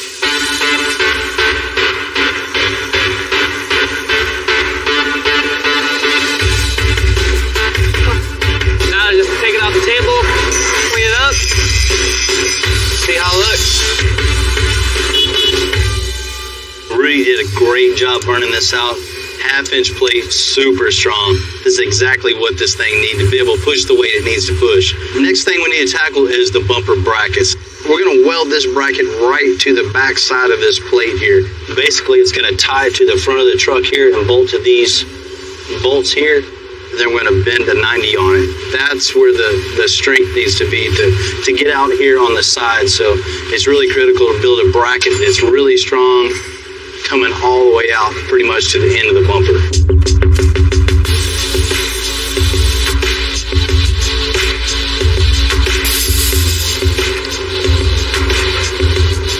That's hot and heavy.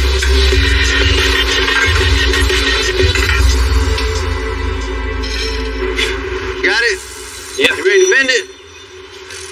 Let's bend it. We're gonna bend this at 1 3/4. It's gonna have a lip on it. That's gonna give us our side load. We slide it down this way a little bit. We've never bent the 1/2 inch on this machine before, so okay. Hopefully our brake. Well, that ain't gonna work.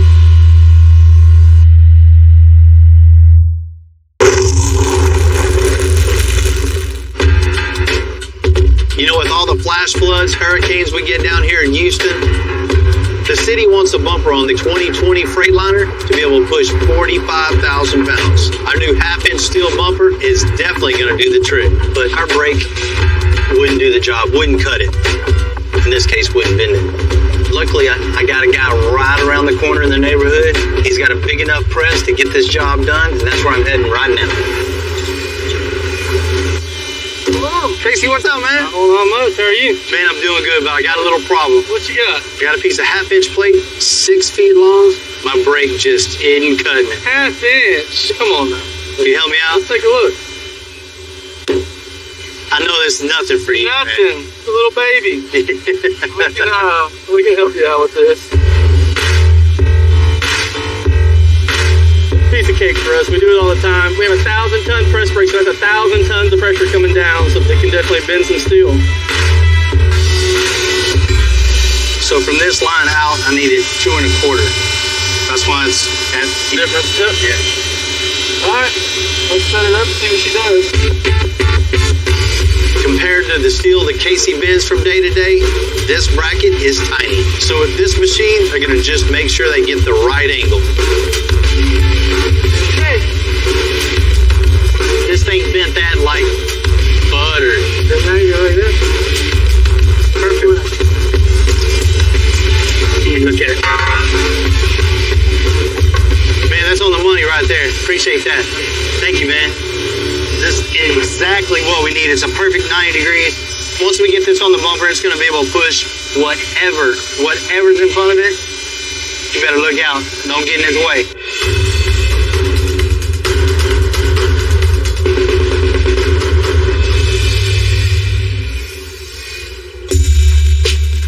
The 1973 El Camino was the first generation of the swivel seats. Heath and John have convinced me to keep the swivel. But if we're going to make this design as futuristic as Jules asked for, the rest of the seat has to be totally custom.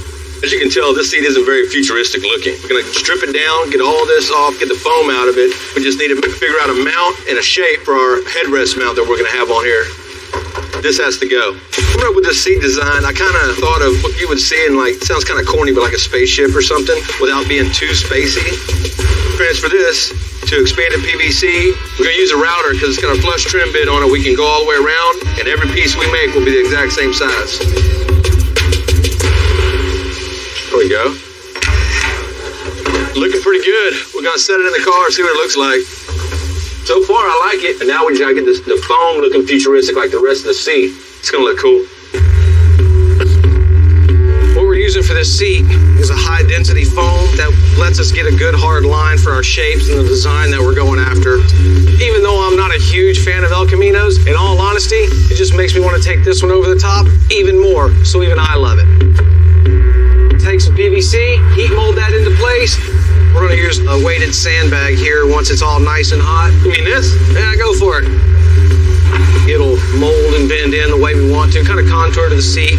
That way the sandbag gets its hands burnt and not me. The cool thing about doing things custom is you know that no one else is going to have it. It's going to be one of a kind.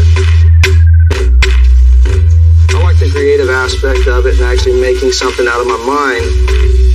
I tried sitting down at a desk one time. It didn't work out for me. I could not do it. Cool. Then we'll be ready to wrap it. All right, that bad boy's clean, so. All right, now we're moving into the center console. What we're going to do is build a base that looks like the floor and give the effect of a floating console. So now I've just got it routed out with the router, and then we can start assembling this false floor. Cool, that fits. All right, looks like it's fitting pretty good. Now I got to figure out the sides, make chipboard templates in here, and then replicate those out of 1/4-inch PVC, and then we'll attach it to the side. And I can put a little heat to it, fit it a little better around these bottom corners, especially since we're right next to the gas pedal here. We don't want nothing protruding. It's always good to run a heat gun in 100-degree Texas weather. All right, set this sucker in here. Uh-oh. It's not gonna fit.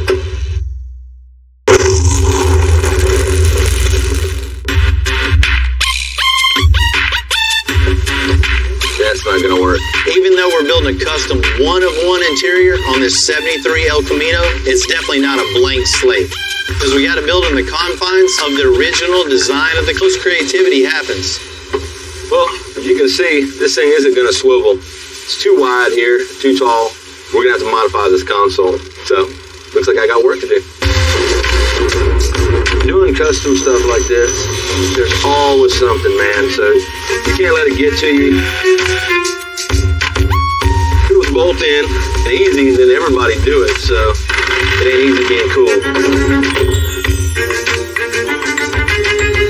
We barely clear, but we clear. Now we can make some plastic. In that there's 3 layers. We have to bend it and then stack and then bend it and stack and bend it and stack. When you heat it, the molecules expand, which is going to push it down. First piece, heat it, bend it, attach it. Second piece, plastic. Heat it, bend it, attach it. Our third piece, heat it, bend it, attach it. Got all that cut out. Grind these corners like I want. Now you can see all three pieces line up. It's gonna give a nice, cool effect, man. Still got some detail work to do, but it looks awesome.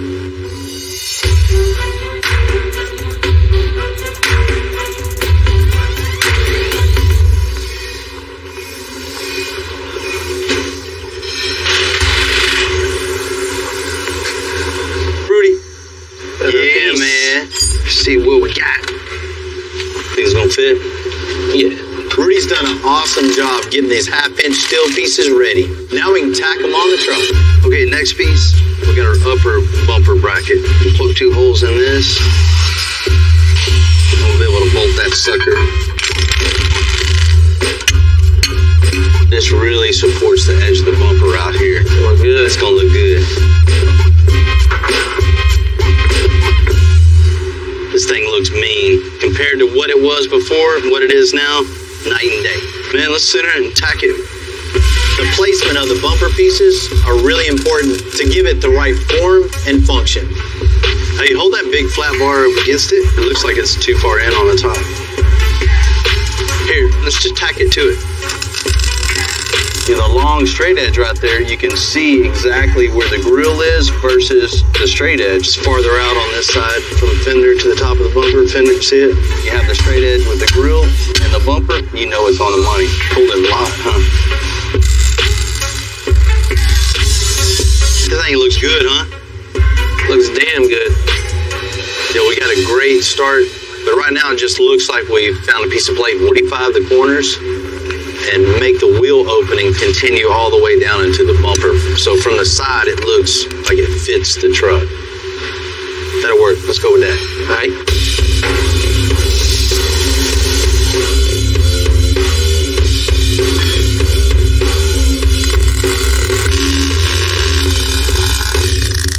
All right. I think we got enough stitch welds on this thing to transport it over to my welding table.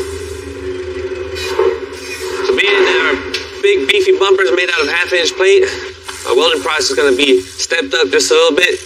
For this one, I'm going to have to crank the speed up and the voltage up. So voltage is how hot you're going to be welding. So for thinner metal, you want to keep the voltage down. That way you don't just burn right through the metal. And for the thicker metal, you want the voltage up pretty high. That way you get it nice and hot and actually penetrate into the metal. You want your wire speed up high. Because you're burning really hot, you want there to be enough material to come out and burn into the metal.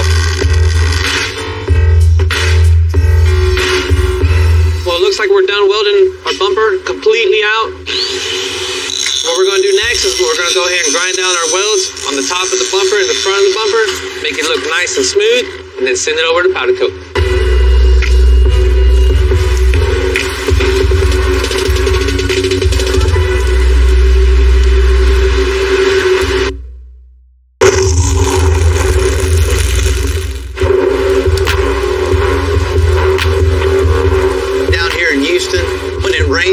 It floods, which is the whole reason for the new bumper for the 2020 Freightliner. Because sometimes the city has to push big rigs out of the way and fast.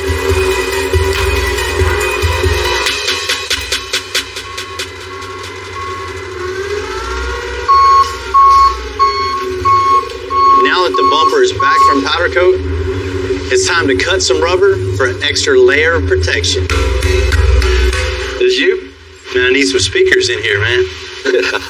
It's a push bumper for the big 18-wheeler record, so we need to clad the front of this with rubber. What I need your help with is making a jig for this thing so we can stick the rubber to it and route it. There's no way to do it with a razor knife. You never want to mess your rubber up.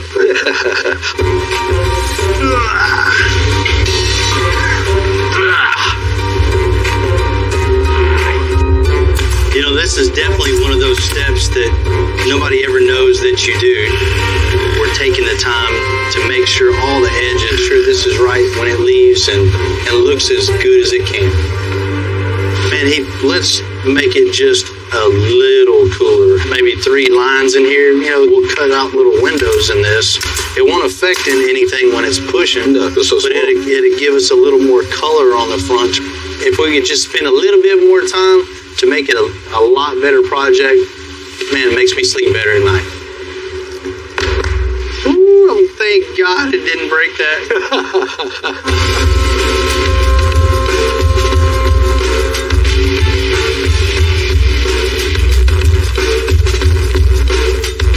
Really appreciate your help. All the edges look real good, nice and straight and clean. Flip this thing over, put the lights on, and stick it on the truck. Start pushing some stuff over, huh? We gotta test it out with something. Maybe we'll test it out with heat. I don't know if it's that strong.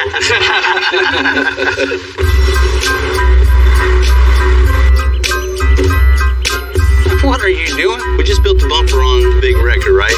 I want to test it. You're going to push the toter. Yeah, with the wrecker. Rudy's backing it up right now. You want to check it out? Oh, I'm definitely going to stay and watch this.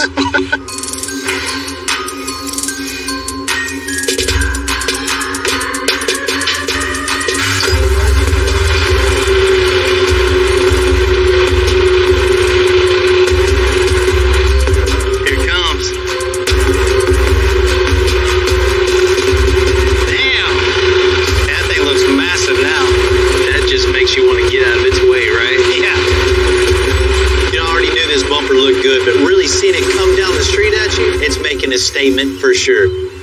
That thing looks really good. It fits the truck now, like perfect. Yeah, and this bumper ain't no punk either. That's not 1/4-inch plate. That's 1/2-inch thick. You're definitely not gonna bend that one. No, it just fits and flows like it came with the truck. From the engineering to the form to the function to the overall style, the looks.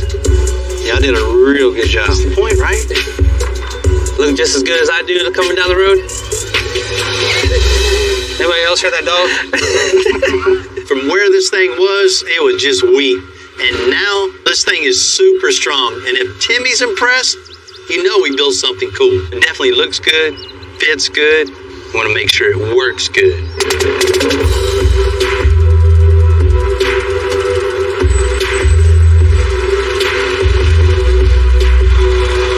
Time to push. Whoa, the heaviest. Rudy, you ready? Let's see what it do.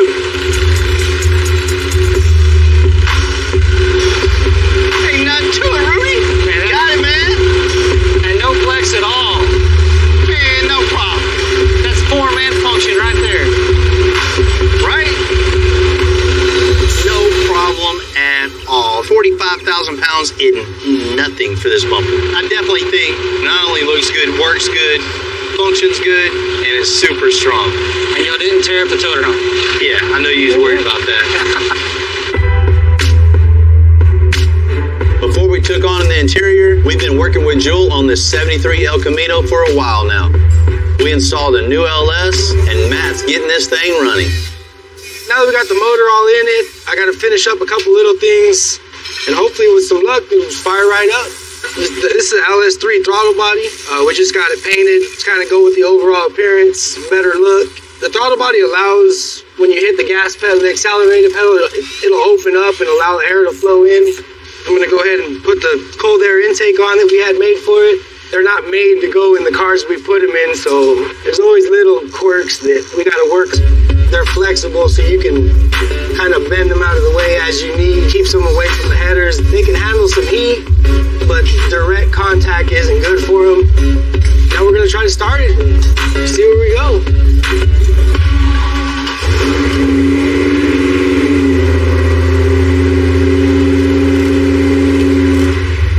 Everything's looking good. This motor sounds strong. We're ready to get this thing on the road and see what it can do.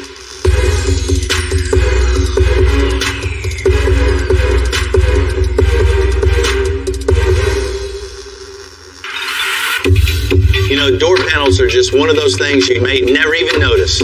When a customer like Joel says he wants something futuristic, something like no one else has, hand-making custom panels, well, that's everything. What I'm going to do is I'm going to try to scavenge this lower portion of the door panel. The only piece I really need is this top rounded edge. And I can make it myself, but it just saves me a lot of time. Now we've got these taken apart, what we're going to do is we're going to go ahead and start our template process. To get our template, I have to destroy this panel now. It's going to piss off El Camino owners because this is probably a hard panel to find for some people that don't want a custom interior. now would be useless when I cut this pocket out, but it's perfectly useful for me because I need to make a template. So go find another one sometime. You find little tricks that make it go faster. And more important, you make it look like you have it in your head the first time. However, it takes a long time to get to that point. What I'm gonna do is a technique called kerping. Kerping is a process that allows me to bend the material. And I'm gonna put the fiberglass reinforced filler on there, which will hold that shape. Use this piece to kind of mark the bottom of that dash. So when I make my inserts, it's all gonna line up and the lines are gonna flow correctly. To me, that's one of the biggest things, is that everything lines up, everything flows, it looks like it belongs. It was done correctly with a purpose. Perfect. Our base panel lines up with the base panel of the dash, and our bottom side lines up with the bottom of the dash. That's good. So we just gotta duplicate it on the other side. Man, it's gonna look really cool.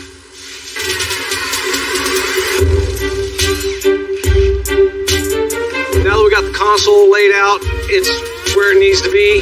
The next thing and the most important thing we need to do is put some tunes in this car. I'm gonna go with a smaller driver, put it in a ported enclosure. That way I can tune the enclosure, get more bass out of it, and we'll really make something cool in the back of this car.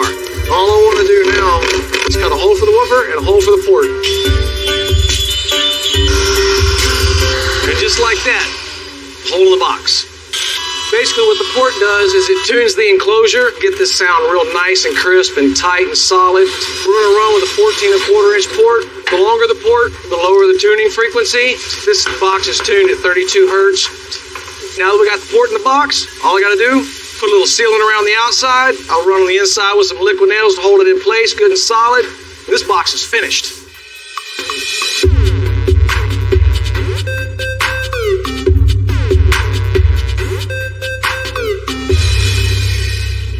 What up, man? What's up, brother? I got us a box. All right.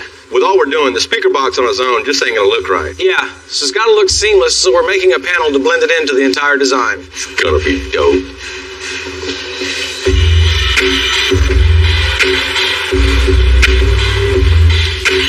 We're trying to get some depth on the box, give it some dimension, instead of just being a square box back here, because we don't want a big block on the side of this thing when you open the door. We want it to be nice and flowing from the doors all the way to the dash. This thing's gonna be cool. The next thing we want to do is start working on the bottom. And I'm gonna kerf it, that way it'll bend and we'll get a nice curve to go back in on itself and get a good shape on this enclosure.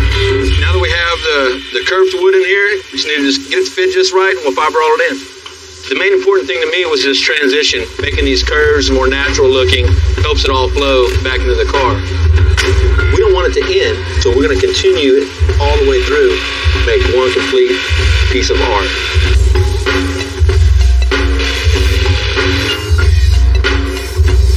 It fits the panel real good now. We just gotta do some grinding, shaping, body working, and she's ready to wrap. You just made that sound like it was like 10 minutes of work. It is. I ain't doing it.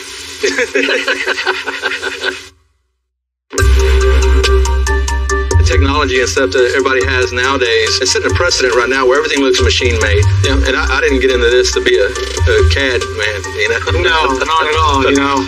I got into this to build cool stuff. We try to use the machinery as much as we can to speed up some processes, but you still have to have that organic feel. When I got started, computers weren't even around. I know how to turn them off and turn them back on. Yeah. That's see if I broke it or not. It's not working, turn it off, turn it back on. Or just go make it by hand. Yeah. It's a lot easier that way sometimes. What drives me crazy is, you know, people will spend all this money on paint, wheels, tires, suspension, and they get to the interior and they just tint the windows or just say, oh, well, I'll just paint some pieces. Yeah. Too many times you walk up to a car and you're like, man, that is nice. And you miss that point. Exactly. That's where you're at in the car. You know what I mean? That's what you see. Spend all your time inside the car. Inside the car. Hopefully, if it's built right, you're not working on it on the outside all the time. You're driving it.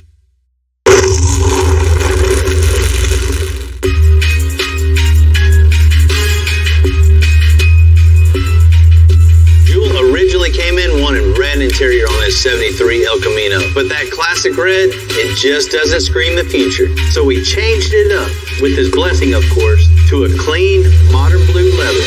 We got our seat ready to wrap, and we got this blue leather here. Gonna give a good contrast with the car, give it a nice futuristic feeling. I'm gonna take the patterns that I just made, cut it out, glue them to some foam, hit the sewing machine. You know, when we're doing our custom seats, they're far different from doing any factory seats. Our factory seats already have patterns. Everything on these have to be figured out, you know. There is no rule book on how this is supposed to go together. You just gotta kind of shoot for the stars. Now, we move on to wrapping everything. Let's start working my way through the door panels and move on and get the whole car done. Gotta wrap each individual piece, reassemble, put back on the vehicle, and repeat that process over and over again. What's happening? What's happening? What's happening? Man, this thing came out pretty cool, dude. Yeah. Got the gauges up there, all connected through OBD2 and Bluetooth. So it just transmits all the data from the motor to the tablet. And then radio and media center, everything at the bottom. I like that, man. Got that trim panel for it? Yeah. Let's see how she looks on there. Yeah, see, that finishes it off nice.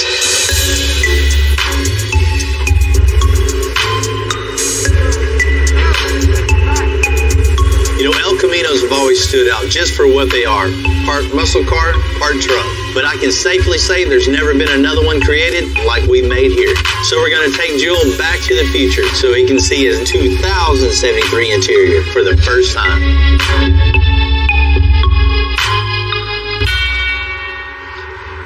Jewel, what's happening, man? Hey, what's going on, Bill? What do you think about this place? Man, this is a nice place here. You gotta set the tone, right? You wanted something futuristic? You know, what better place to give you this thing back than a DeLorean Motor Company? I can't wait to see it, man. This car I know has been a labor of love for you. You've been waiting on it for a couple of years. We built it in stages for you. We built the chassis, the new LS in it, good brakes. You wanted... I'm tired of hearing you talk about it. I want to see something. I know you gotta be I want to awake. see something. Man, let's check this thing out. All right. I know that ain't it, man. That's the same one, man. Bill, that's what I'm talking about. It look mean when it comes to you. That piece of presents when it's coming at you, right? Bill, totally different car, man. Totally different car.